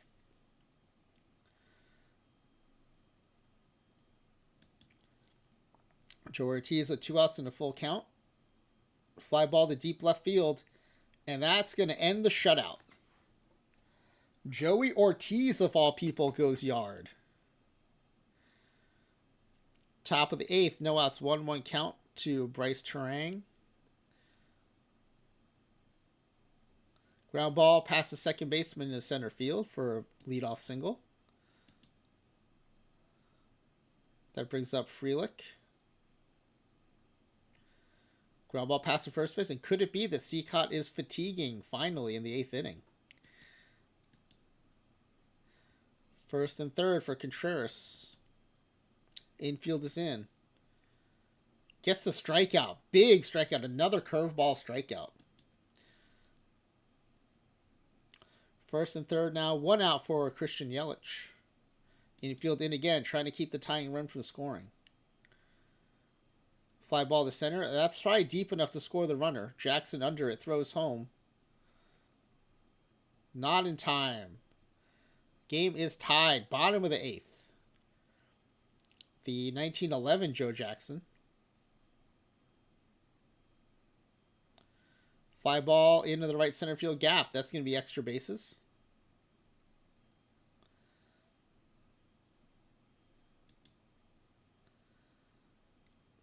Two outs. Joe Jackson on second. Joe Jackson at bat. Ground ball. Oh, the second baseman boots it. Keeps the inning alive. Full count for the 1969 Pete Rose with Vientos on deck. Ground ball to first. He boots it. Oh, back-to-back errors allow the go-ahead run to score.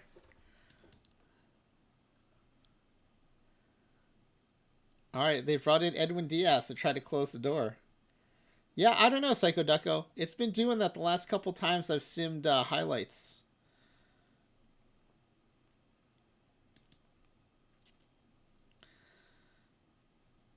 All right, runner on first for Adames. Still no outs. 1-2 count. Gets the strikeout. That's a big out. Full count to Joey Ortiz. Oh, gives up the walk. That's a huge walk. 1-2 count to Jake Bowers. Gets the strikeout. It's all or nothing with Diaz. Terang. 0-2 count. Struck out the side with some drama in between.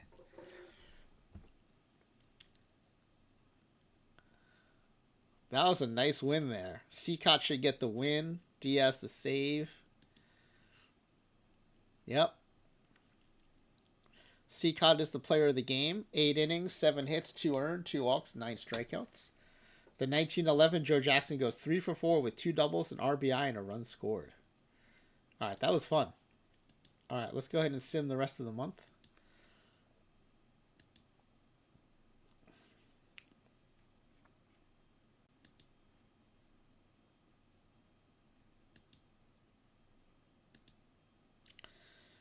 Joe Jackson was player of the week. And we are 3-0 headed into April. The 3 Joe Jacksons are hitting above 500. I know it's only 3 games, but that's so funny. I got to get a screenshot of that. Amazing. And we had 3 Cicottes go, but let's see how they're doing.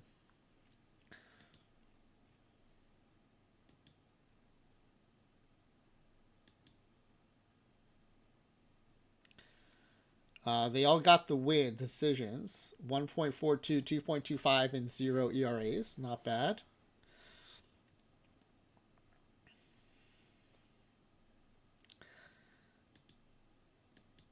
All right, let's simulate the month of April.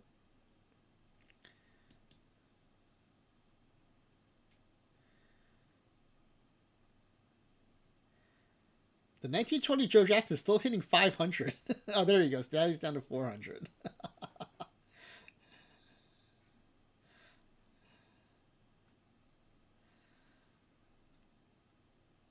All right, despite the batting heroics of the Joe Jacksons, we're not that far ahead of the Braves. 10 consecutive on-base streak by the 1973 Pete Rose. Bat of the month was the 1920 Joe Jackson. 6 consecutive strikeouts by the 1917 Cicotte. 6 consecutive hits by the 73 Rose. Let's check out Bat of the month, Joe Jackson 1920.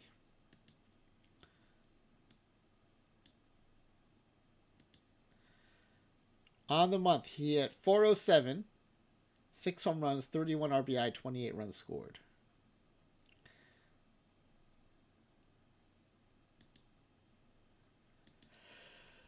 Yeah, 19 and 11, only 2 games ahead of the unaltered Braves. We've added 3 versions of Joe Jackson, 3 versions of Pete Rose, and 3 versions of Eddie Cicotte, and we're still only 2 games ahead of the Braves. Mets are gonna Met. All right, let's sim the month of May.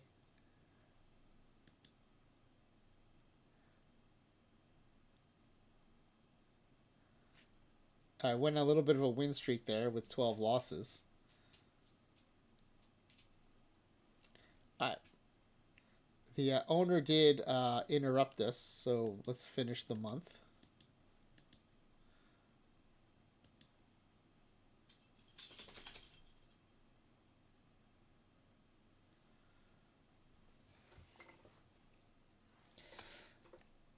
Pitcher of the month, Edwin Diaz. Surprising. All right, 42 and 17. We finally put some distance between us and the Braves. 11 ahead of the Braves, 11 and a half ahead of the Phillies.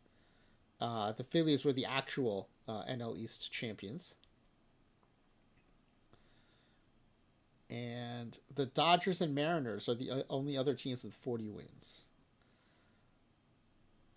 Let's check out the pitcher of the month.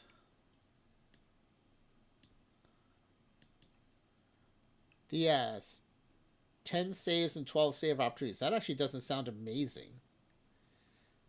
Scott K, welcome in. Good seeing you. 2-0 with a 2.45 ERA, 18 strikeouts in 11 innings. Who was the batter of the month? Oh, Shohei. Shohei hit 374 with 12 home runs that month. All right, so that kept our batters from winning it. And let's go back to the standings view, and let's see. The 1920, it's actually the 1920 version who's hitting 405, not the 1911.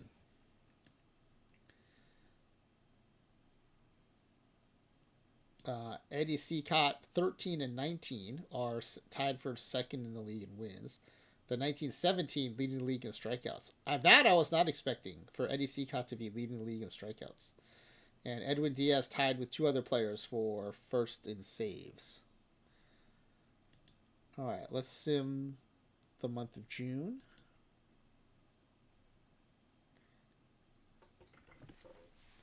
Pete Rose now getting onto the batting leaderboard, joining Joe Jackson.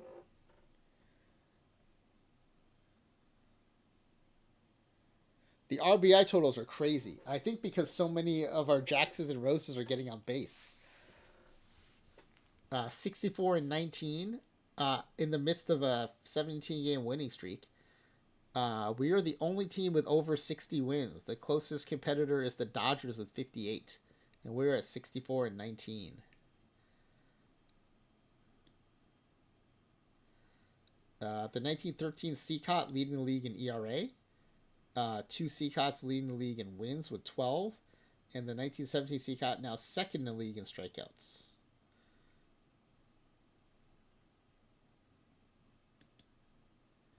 All right, let's move to the All-Star break.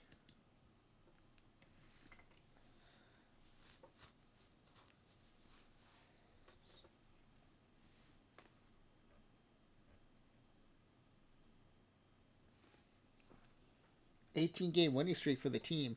40-game on-base streak by the 1913 Joe Jackson.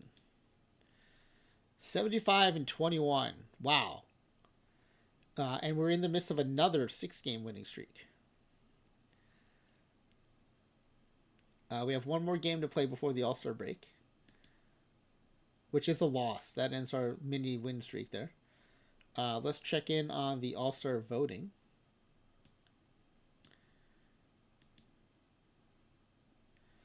Okay, catcher, no votes. First base, where we have a Pete Rose, not in the top 3. The 1969 Pete Rose at second base, leading the league in votes for second baseman.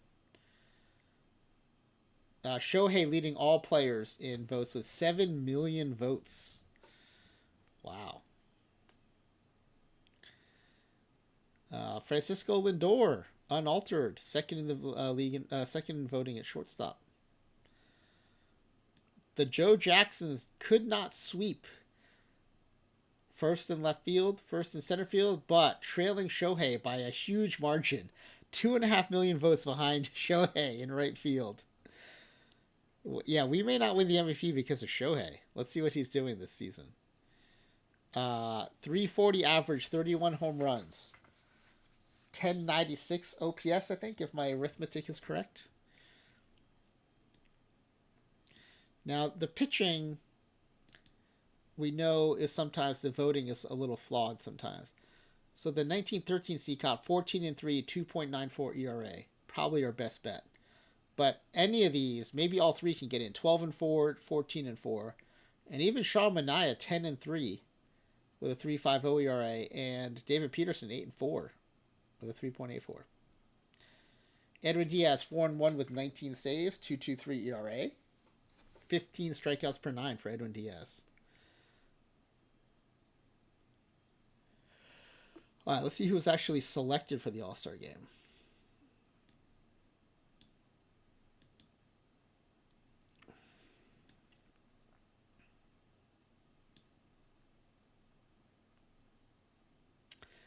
No pitchers?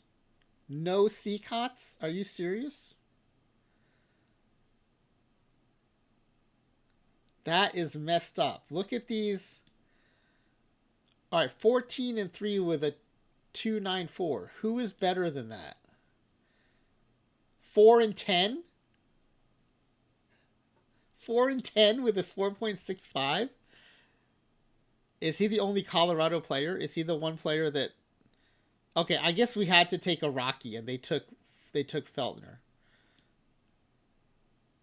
But look, these pitchers are 500 pitchers. Sonny Gray, Michael King, Justin Steele. Right, I think clearly Cicotte way better. Sub 3 ERA and a 12 and 4 record. These guys are 500 pitchers with mid-3 ERAs, and Cicotte didn't get chosen. That's a little messed up. Okay, Pete Rose voted in at second. Pete Rose not selected at first. Lindor selected at short.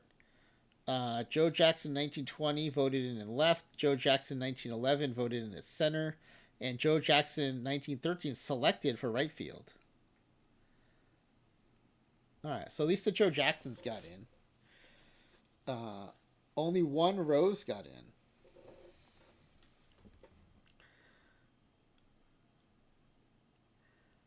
All right, let's check out the home run challenge. Joe Jackson 1920 with 26 home runs is in the home run challenge. Nice.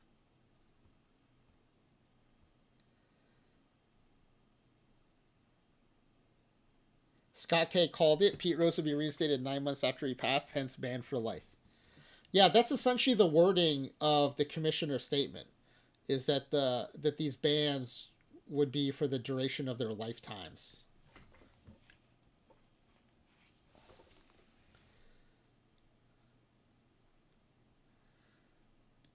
All right, finish round 1. Joe Jackson 1920 advances to round 2 to face Santander. Ohtani and Rooker are going to face off in the other side of the bracket. Jackson knocked out by Santander 13-8. And Ohtani wins another one of these. All right, let's go to the All-Star game. We'll sim a day forward.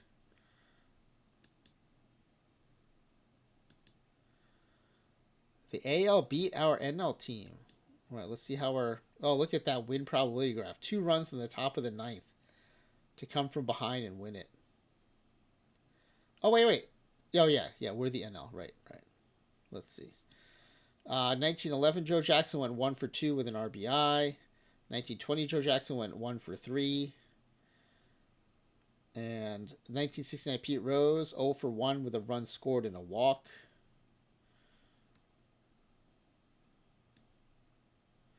Oh, yeah, we have Lindor on here, too. I forgot. He doesn't show up because of his years on here, but Lindor pinch hit, went 0 for 1.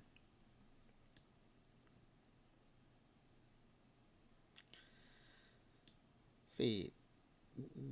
Oh, yeah, we didn't have any Cicottes get selected, so we didn't have anyone pitching.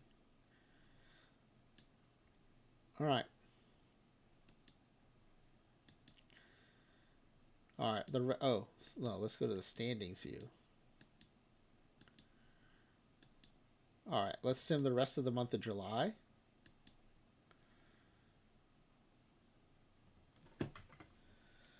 Jackson Rose Jackson at the top of the batting average leaderboard. That 69 Pete Rose is killing it.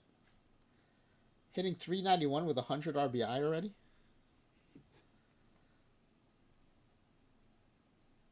All right, we're 82-25, 773 win percentage. The next closest is the Dodgers with 73 wins.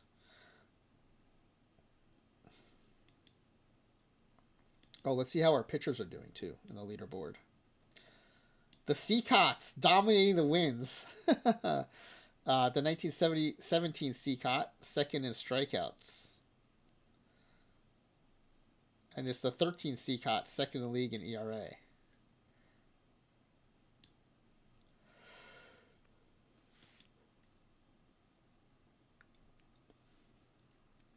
All right, let's do the month of August.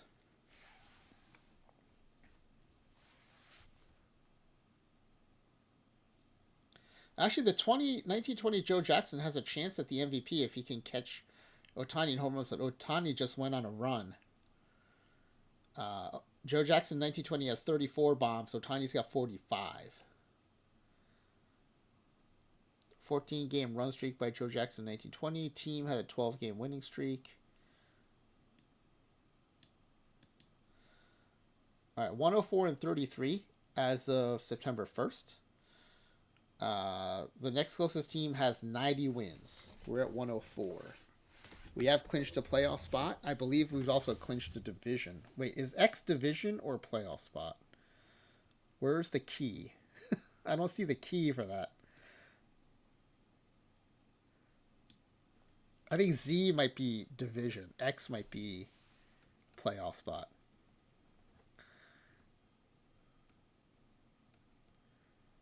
But yeah, 1920 Joe Jackson, not the 1911, actually just hovering under 400.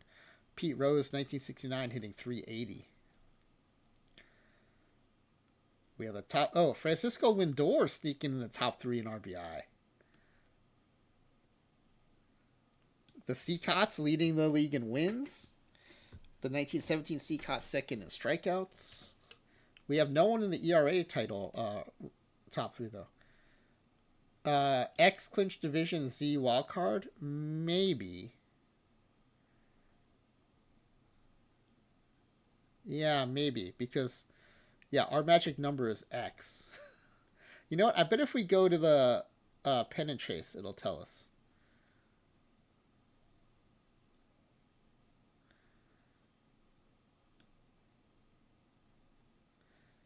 Is there a key down here at the bottom? No, there is no key.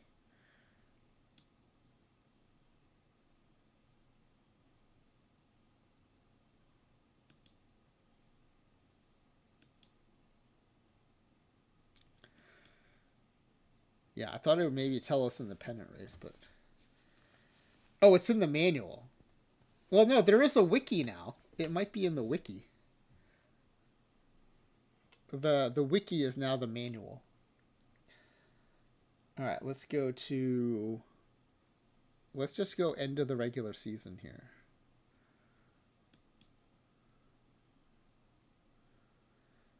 Yeah, we're not going to be able to catch Ohtani for the Triple Crown. Ohtani actually is just accelerating away from us with home runs. Yeah, he just look at those home run totals just keep ticking up. All right, we're at 122. Wait a second. What was this preseason prediction? 125, I think. I think it was 125. Pretty good prediction. 125. We're at 122, and we have one game left to play.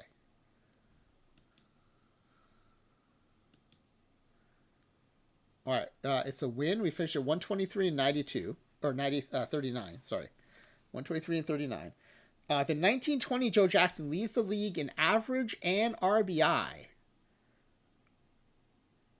but with 36 home runs, not in the top 3 in home runs.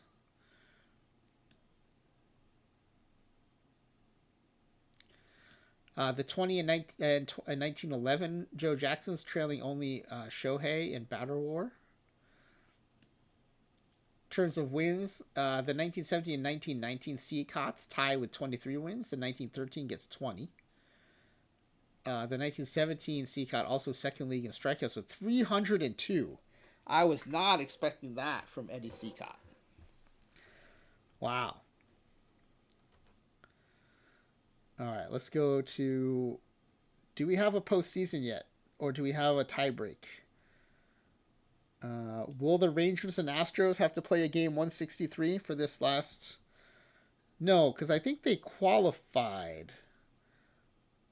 I think there are like other tiebreaks to determine the placement, but do we have any division leagues that need sorting? Yes, the Yankees and Red Sox will probably play a game 163 for the AL East. There we go. There it is. And the Yankees win 5-2. Heel gets the win to go to 17-7, and Holmes gets the save. And they will win the AL East and not have to play in the wild card.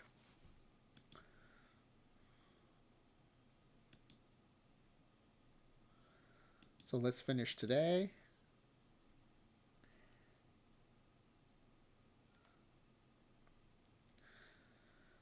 All right, Lindor and Joe Jackson go 30-30.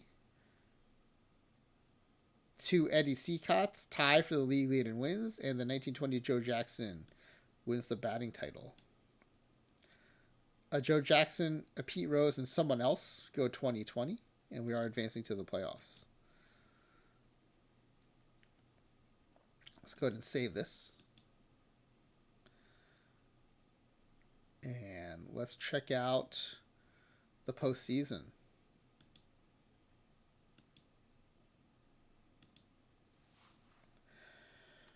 All right, let's run these wild cards.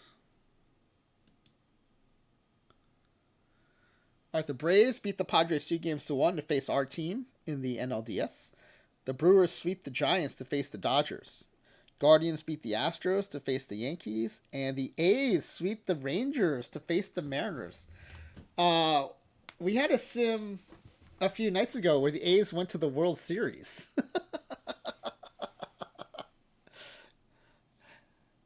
All right. Yankees hosting the Guardians. Yankees win 4-3. And the Athletics win 7-2. Are we going to have a repeat of another A's run in the postseason?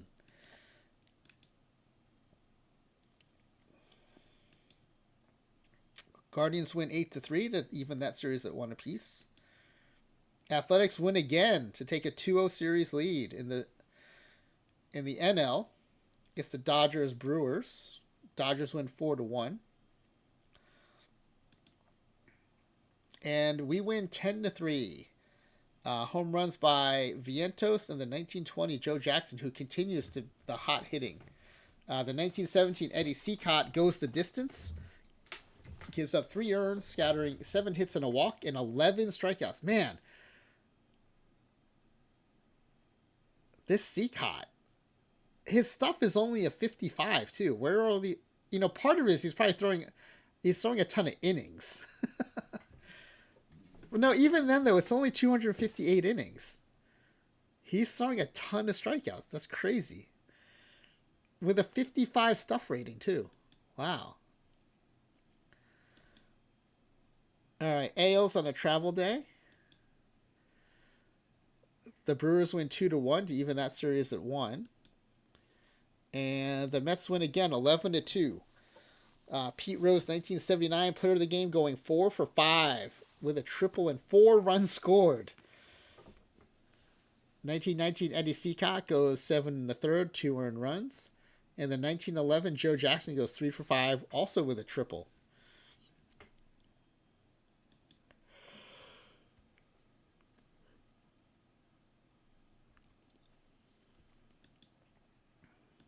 All right. NL's heading to the travel day, so it's the AL only. Cleveland takes a 2-1 series lead, winning 5-4.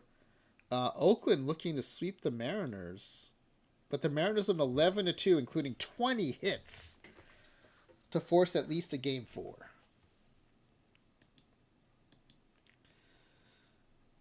All right, Cleveland looking to close out the Yankees. They cannot do it. The Yankees win 14-0 and a 3-hit shutout of the Guardians to force a decisive game 5.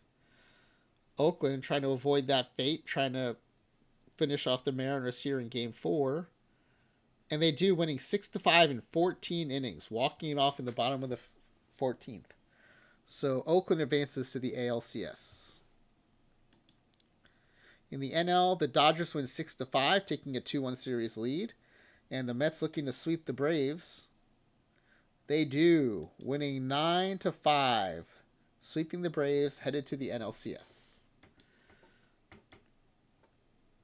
Okay, the Mets get a chance to rest their players and reset their rotation, while the NLDS continues between the Brewers and the Dodgers. It takes 14 innings for the Brewers to walk it off to win 3-2, tying the series up at 2. More rests for the Mets. All right, AL with their decisive game 5. Guardians win 6-1, sending the Yankees home and advancing to the ALCS. And the Dodgers Brewers also with a game 5. Dodgers win 4-2. They do sim very well in OOTP26, even when we take players away from them. Yeah, no, Talkmato, this is the single season import. All these players are imported with just their season.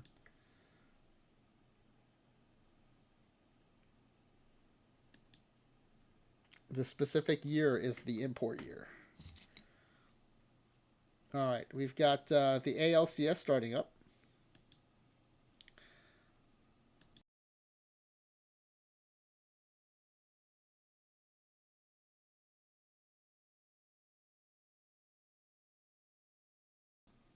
Check it out. 4 runs in the bottom of the 8th for the Guardians to take that game.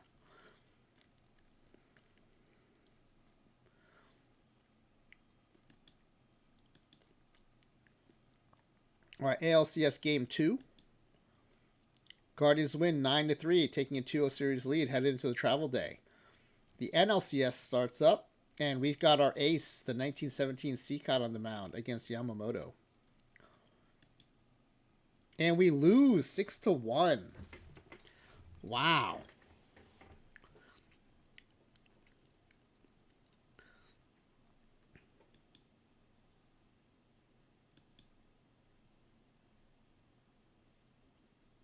All right, game 2.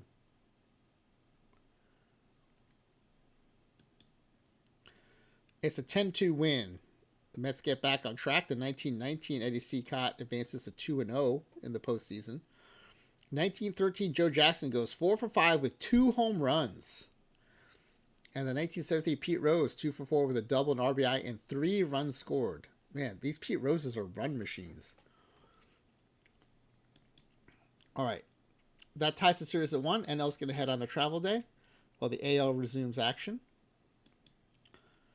The Guardians win 5-2.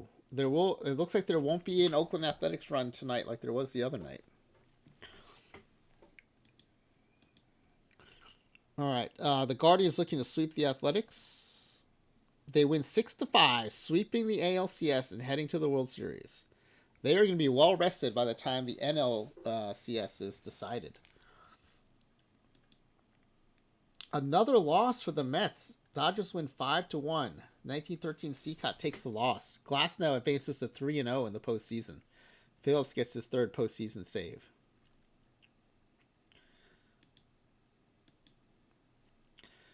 All right, AL's on the travel day. Oh my goodness, we are facing elimination. Dodgers leading 3-1. Oh wait, I forgot to switch to a 4-man rotation.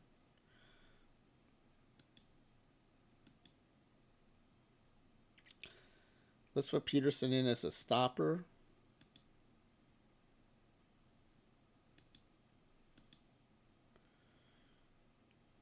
And a backup middle reliever, I guess.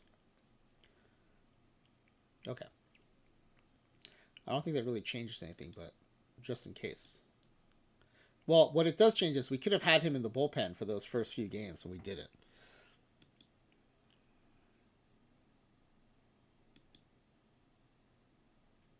All right, 17 Cicotte back on the mound. Our ace. There we go, 6-3.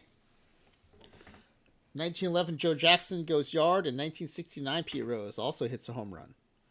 We force a game 6. 1911 Joe Jackson went 3 for 5, 2 doubles and a home run.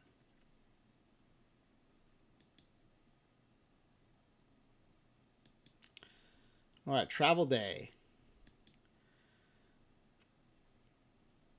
All right, back to Flushing for the last 2 games of the NLCS. We hope that there's 2 more games for the NLCS, as this is Game 6, facing elimination. 1919 Cicotte on the mound, 2-0 with a 2.45 postseason ERA.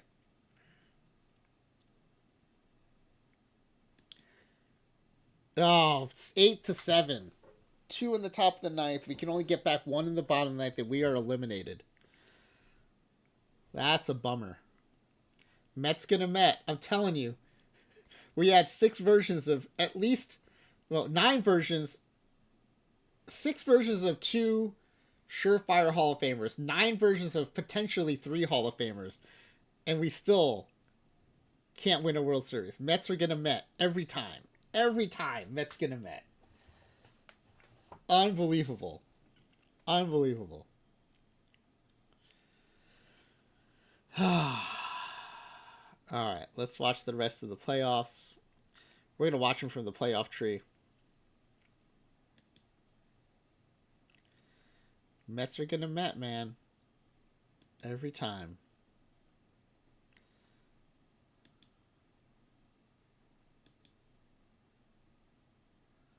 Guardians win 4-1. 14-18 game score, but not a World Series win. We must have some Guardian fans in the OTP community, right? I just none jump to mind, but my wife actually grew up in Ohio and grew up a Guardians fan. She was a big Kenny Lofton fan. All right, let's go to the postseason awards, I suppose. Let's save this. Man, Mets are gonna Met, I swear. So I'm a Knicks fan too, and even with Tatum out, and I feel bad for Tatum, man. Even though I'm a Knicks fan, I feel terrible for that guy. Uh, I mean, that's an injury that he might also miss next season if it's what people think it is. But even up 3-1 with Tatum out, I have a feeling the Knicks are going to find some way to mess it up and lose. It's just like, it's how the Knicks and Mets train you. They train you to expect the worst and failure. Oh, Tonk Beto, Kenny Lofton is one of your all-time favorites too? Nice.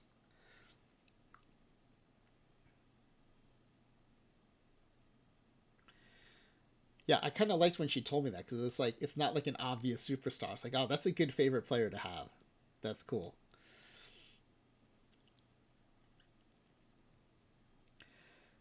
All right, let's go to the postseason awards, I guess, since we're not getting World Series rings. Man, what a disappointment!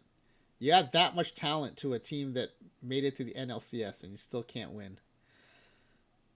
It is RNG. It is baseball. Yeah, so yeah, Griffey's my favorite player, Takmedo, even though I'm a Mets fan. The Mets just don't have a very deep history. I would say if I had to pick a favorite Met, it'd probably be David Wright. I just like the way he played the game.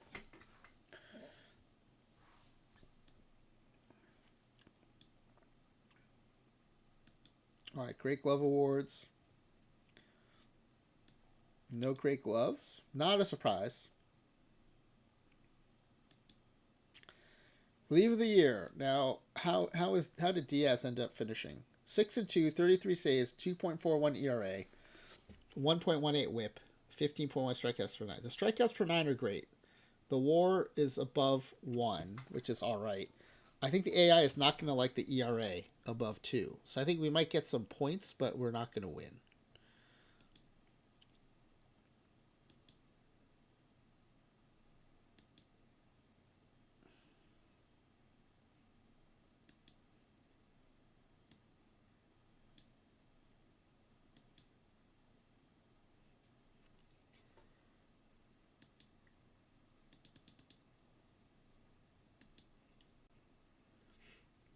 All right, let's see. Yeah, we did not get any votes. Why can't I see the very last player there? It's Ryan Helsley, but why can't I see it? That's odd. But Iglesias and Tanner Scott divide most of the first place votes. This is the first time I think I've seen four play. No, maybe we have seen four players get first place votes before for reliever of the year, but Iglesias does take it. Yeah, usually similar number of saves as Edwin Diaz, but it usually goes to a reliever with a sub-2 ERA. All right, next up is Platinum Stick Award. Let's see how many we might have a shot at.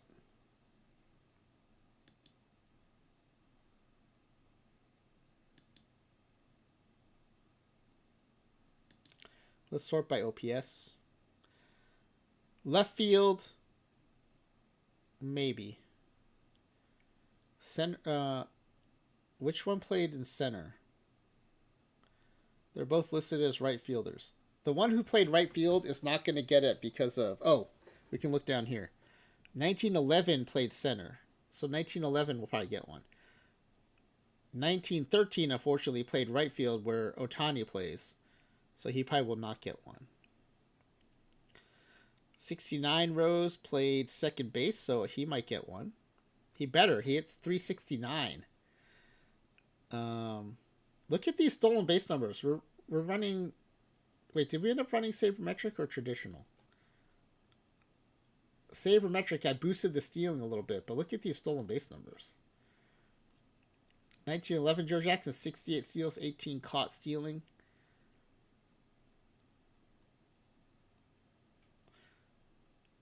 Not super efficient. 30 and 14 caught, 44 and 21 caught.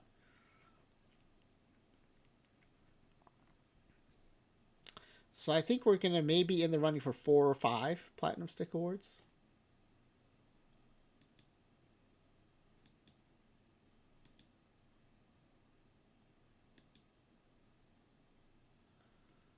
Three.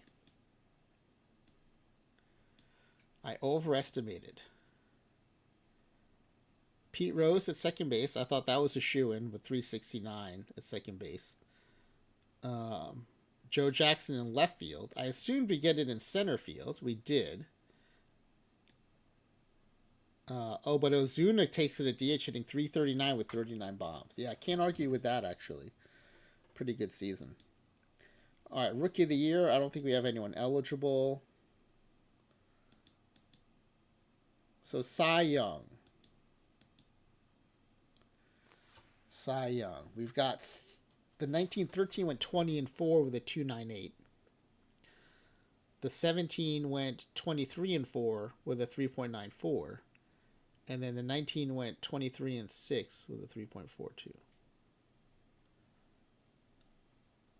I'm a little concerned that the best ERA came with the lowest number of wins of the three. And the best winning percentage came with the highest ERA. I actually think we might lose to someone who's not on this team.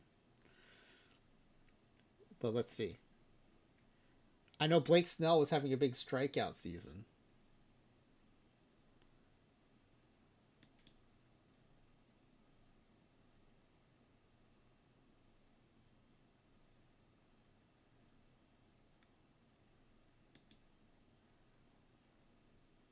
Yeah, we did not get a notification, so we did not win it. I was right, Blake Snell. Oh, we finished 4th. Wow. Okay, the Blake Snell was not a surprise. 16 and 6, 314 strikeouts, 2.49 ERA. Chris Sale, 18 and 8, 2.70, also 280 strikeouts. Okay, I see that. Glasnow, okay, 18 and 4, 280 strikeouts, 3.21. Cicotte, 20 and 4, 235 strikeouts, 298. Justin Steele, and then the other Cicottes. Yeah, the better ERAs and strikeouts, I think, kind of did us in. Surprisingly, though. And then the MVP, I think Shohei is probably going to take it, so we might get shut out of the postseason awards here.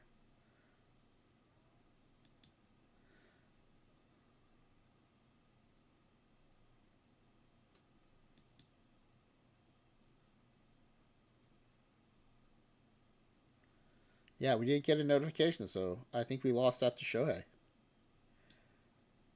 Judge and Shohei are tough to beat for MVP in the 2024 sim, by the way. Yeah, we finished 2nd, 3rd, and 4th in the MVP, but Shohei wins unanimously. 342 and 59 bombs, 143 RBI.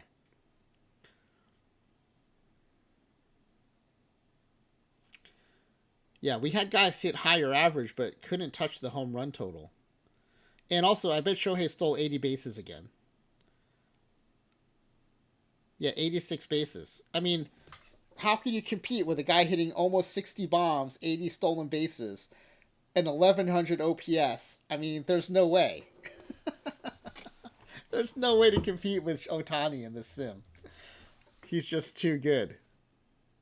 Which is kind of like in real life. He's 50-50, right? How do you compete with that for MVP? Like, you can't. You can't. In real life, he hits 310, 54 bombs, 59 stolen bases, only 4 caught stealing, 1036 OPS. Like, there's no beating that. There's no beating that for MVP. Even our imported players. Now, maybe Crater Roster can take him, but he's tough to beat. If you want to win the MVP to get on the leaderboard, you almost have to take over the Dodgers so you get Shohei out of there.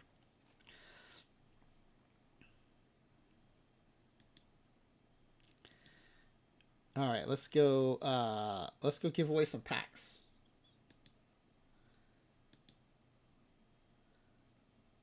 Let me resize the columns here a little bit, and I'll put it up on the screen.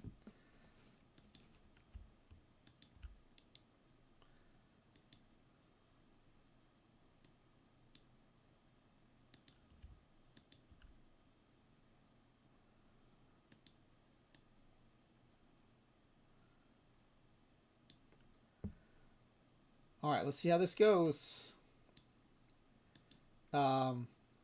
Survivor style section first. Will this team have the lowest regular season win percentage in the majors? Nope. Lowest in the NL? Nope.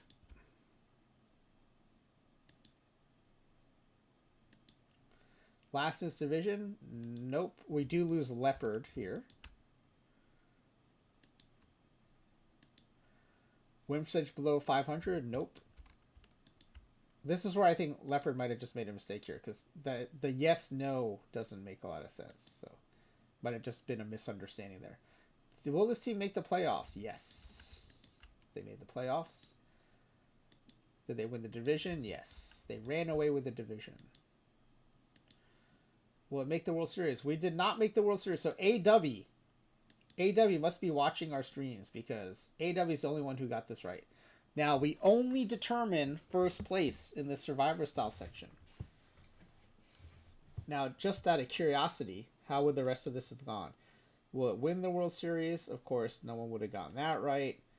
Cy Young Award? No, so we'd have lost Cicotte. MVP? We did not, so we would have lost Leopard there, so then no one would have taken it. And so, so these two would still be in, and then we go to win total, which is 123, and so Kynan would have taken that. But AW takes it on the strength of predicting not a World Series berth. So nice job, AW. So AW, we're just going to go ahead and, well, let me resize these real quick.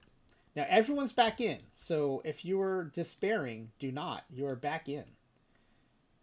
Everyone's back in. Everyone except AW, because AW's already got 7 packs. So we're just going to color AW green here to acknowledge his victory. And let's see who comes in second.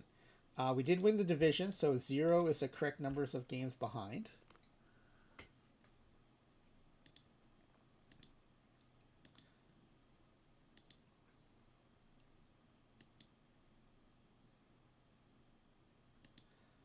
All right, so you all get points there. Oh, let's do the mouse hover to see where we finished.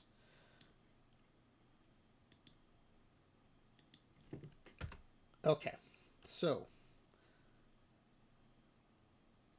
first in runs, first in average, 6th in home runs. In the defensive categories, we were 2nd in ERA, 1st in strikeouts, and 6th in defensive efficiency. The strikeouts were shocking, actually. The fact that Cicotte brought so much heat was surprising.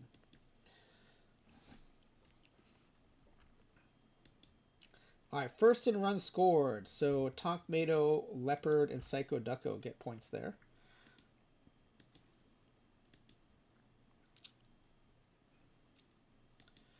First in batting average, Tonkmato, Leopard, Cicotte.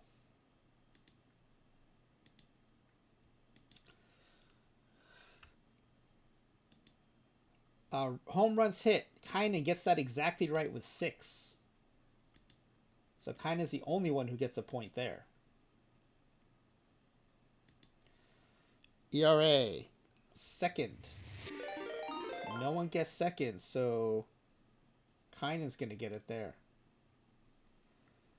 Italics, thank you for the raid. Welcome in, Raiders. We are just scoring our simulation, the guesses for the simulation. So what we did tonight is... oh, and by the way, I hope the Las Vegas Invaders had a good stream tonight. Here's what we did.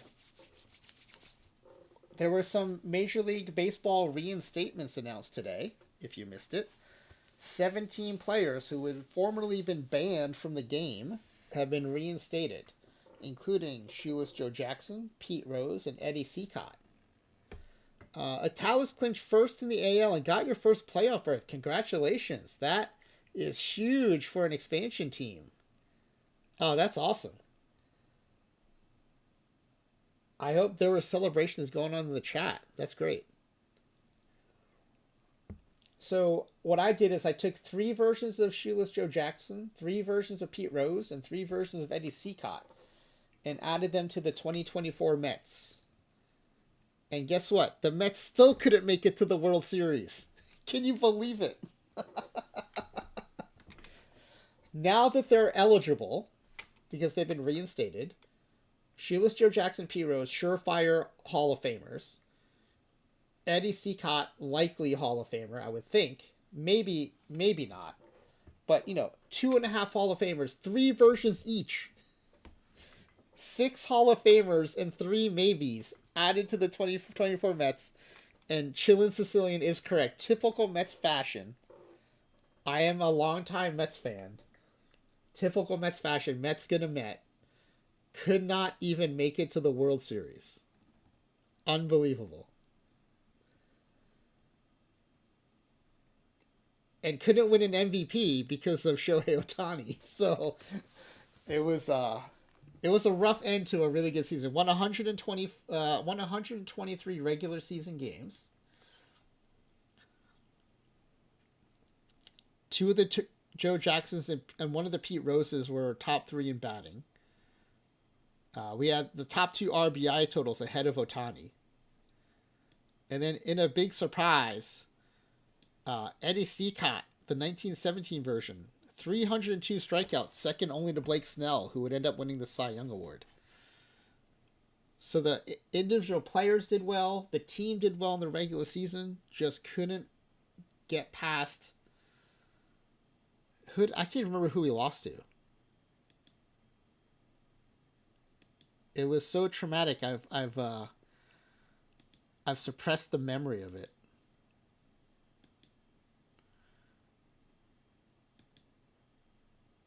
Oh, of course, we lost to the Dodgers again. We lost to the Dodgers. The Dodgers sim very well in Out of the Park Baseball 26. So anyway, that was what we did.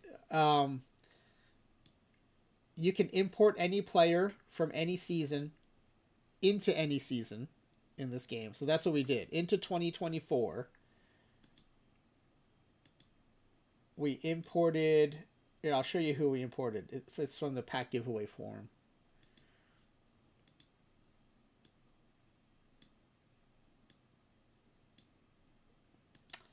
Pete Rose, we imported the 1969, 1973, and 1979 versions. Shoeless Joe Jackson, we imported the 1911 where he hit 408, 1913 and 1920 versions. And then Eddie Cicotte, we imported the 1913, 1917, and 1919 versions. Every one of those seasons he had an ERA plus of over 150, and 2 of them he had an ERA plus over 170. And we still couldn't beat the Dodgers in the playoffs. Unbelievable. Unbelievable. Anyway, every time we sim, we give away packs of virtual cards for Perfect Team, which is the card collecting and competitive version of OOTP. And I was in the process of giving away those packs. So let me get back to that. But thank you for the raid. And here's a different way to play OOTP. Italics is doing, I think, what a lot of people do, which is a long-term save. Whether it's an expansion team or trying to turn around your favorite team or going worst to first, like maybe taking over the 2024 White Sox. I do a lot of historic simulations where I cobble together all kinds of different players. Or like this, when there's something newsworthy, I wanted to do a sim with some of the reinstated players.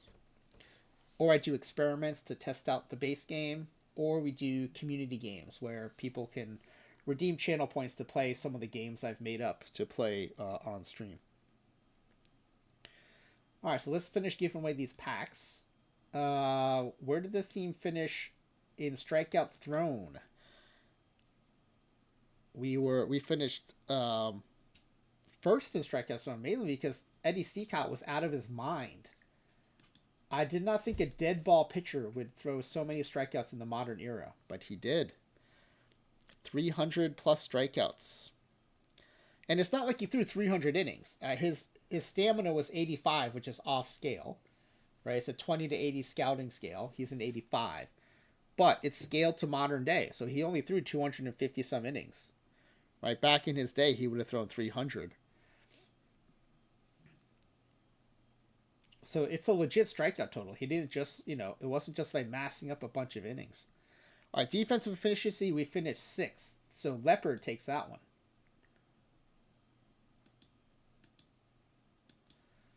So heading out of the ranking section, Leopard's got 4, Cicotte got 5, Talkmato's got 3, and Kainen's got 2.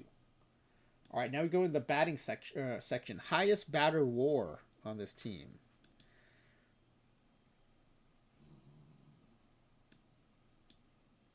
Let's take a look.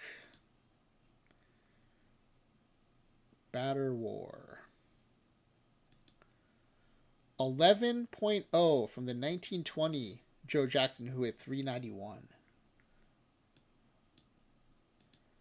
Talkmato, who guessed 11.7, is closest there. Nice guess. The only one to guess in double digits. All right, home run leader. Now, I think you were all very smart in that Pete Alonso was going to be benched, and the Joe Jacksons would turn some of that triple power into home run power, but not a ton. So the home run leader on this team was the same 1920 Joe Jackson with 36. Which, wow, Kainen gets that exactly right. 36 home runs. Nice guess by Kainen. All right, this contest is tightening up. Okay, lowest and highest batting average, at least 300 plate appearances. Now, you had some original Mets on this team, but then you had the Joe Jacksons. So the lowest is still going to be pretty typically low Mets number. Francisco Alvarez, original Mets catcher, 208.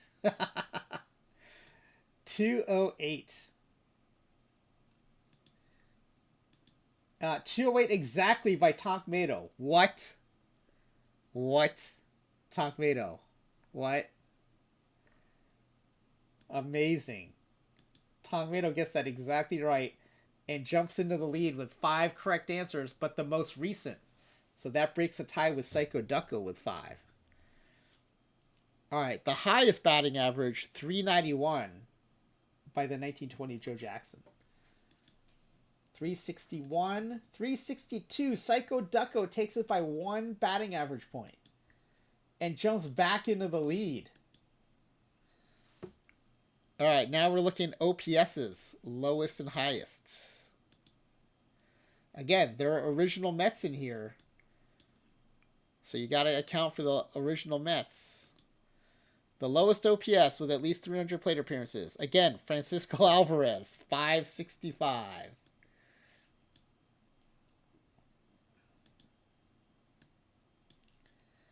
AW's already clinched first place, but he gets 569. That leaves Kainen with 540 as the closest.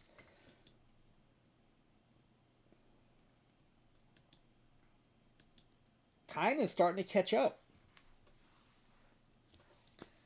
Kainen getting back in the mix. Highest OPS, an incredible 1130 by the 1920 Joe Jackson. So highest guess takes it, and that is Cicotte with an 1102.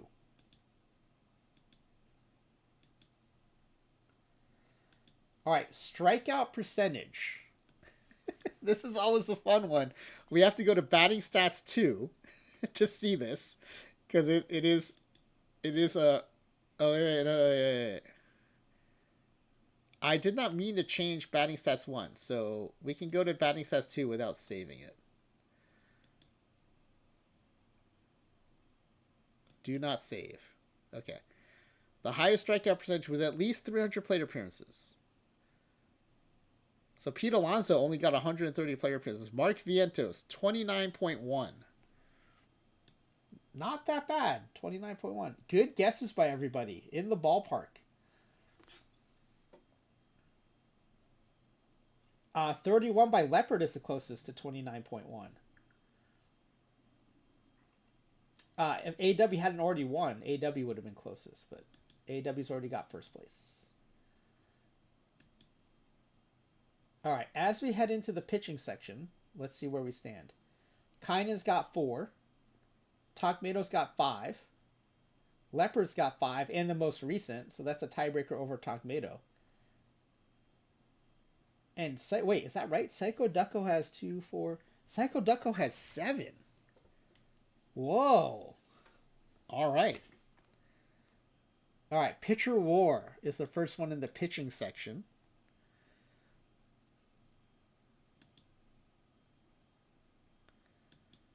Eddie Cicotte 1913 with a 5.6.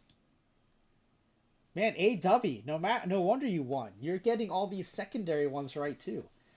5.6. Leopard closest with 6.8.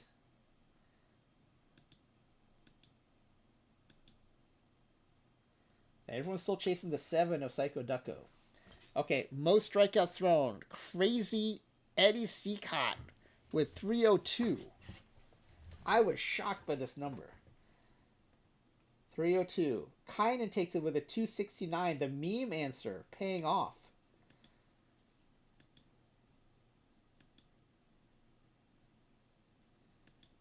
Nicely done. All right, now we go to, I think this is highest and lowest ERA. Yeah, highest and lowest ERA. At least 100 innings pitched.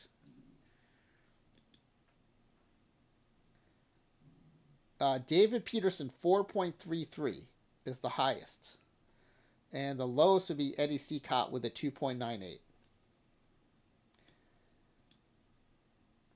4.33. Leopard with a 4.22 guess is the closest on the highest. And for the lowest, we've got, 2.98. 2.98. 0.29 away is Kainen. 0.27 away is Leopard.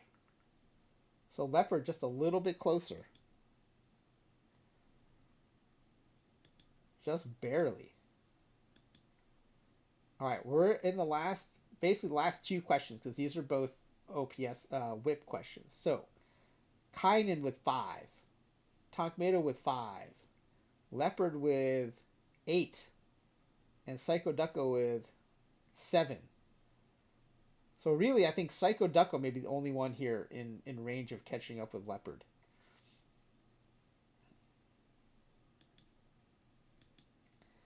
Okay, highest and lowest whip. At least 100 innings pitched. Ottavino doesn't qualify. Peterson with a 1.47. And then Cicotte with a 1.08. I'm a little surprised no one with a whip under 1. Okay, 1.72. Kainen with a 1.66 is the closest. Nicely done. Lowest whip, 1.08. 1.08. We have a tie between Takmato. Oh, no, wait. You're 0.04 away. Leopard with a 1.042 is 0.038 away. So Leopard just sneaks in there and grabs that one by 0.002. What? First of all, who puts a whip number out to 3 decimals? And then that 3rd decimal helps him win the question and win the 2nd place, I think. Because I don't think anyone can catch him now. That's crazy. Well, no, to be fair, I guess whip is reported to 3 decimals in Baseball Reference. So it's not that weird. It's not that weird, actually.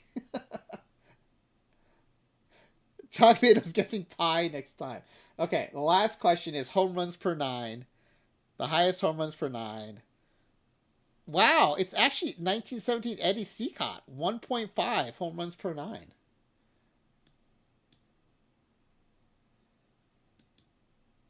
Kind of with a 1.44 gets closer, a little closer than Leopard. But I think it's not quite enough to catch up with Leopard here. 2, 4, 6, 8, 9 right answers. Cicotte with 7. Kainu with 7. Man, that was some great guessing by Leopard. So AW gets first place. Congratulations to AW. Leopard gets second place. Leopard, we finally got Leopard to chat. Leopard wins second place and comes into the chat. Amazing. That's all it took. It just took some packs to get Leopard into the chat. All right, congratulations to our pack winners. I'll go ahead and get these to Nicolino. Appreciate you being here. Hope you had fun. I was looking forward to redoing that other experiment with the 1 season import instead of the 3 season blend that OOTP had been giving us before.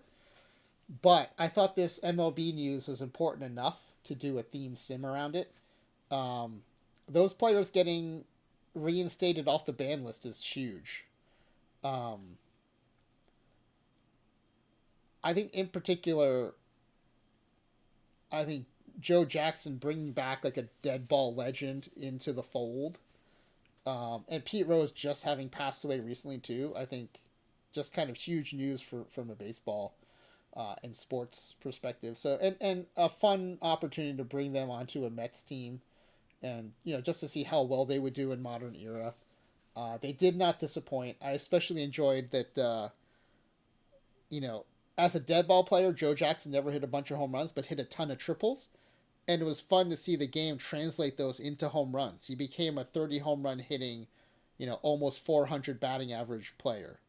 And that was really cool to see, right? We can see that in his stat lines. Right, we brought in 3 versions of him.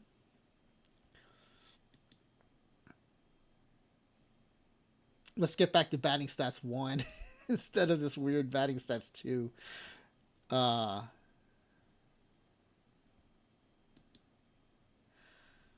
Right, his OPS pluses. This is his on base plus slugging relative to the league. Over 200% better, 183% better, 176% better. Just like dominating stat lines. And the triples were translated into home runs, which is the modern equivalent. And so instead of like 20 triples and 10 home runs, he had 36 bombs, 28 bombs, 27 bombs. But the triples weren't just ignored, right? It was also translated into gap power, as he had two versions of it hit 50 home runs, and the other hit 50 doubles, and the other version hit 49 doubles. And then the Pete Roses, I know we cherry picked peak versions, but he had 369, 343, and 329, which exceeded even my expectations for him. And just super fun. And then Eddie Cicotte,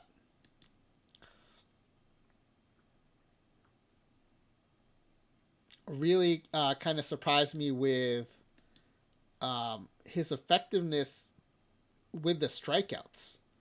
I think it was Tonk Mato early on said he probably underestimated how well Cicotte would translate into modern era. But yeah, really, the stuff only in the 50s, but I think between above average stuff and a stamina that's top scale or above scale, just translated into a lot of strikeouts.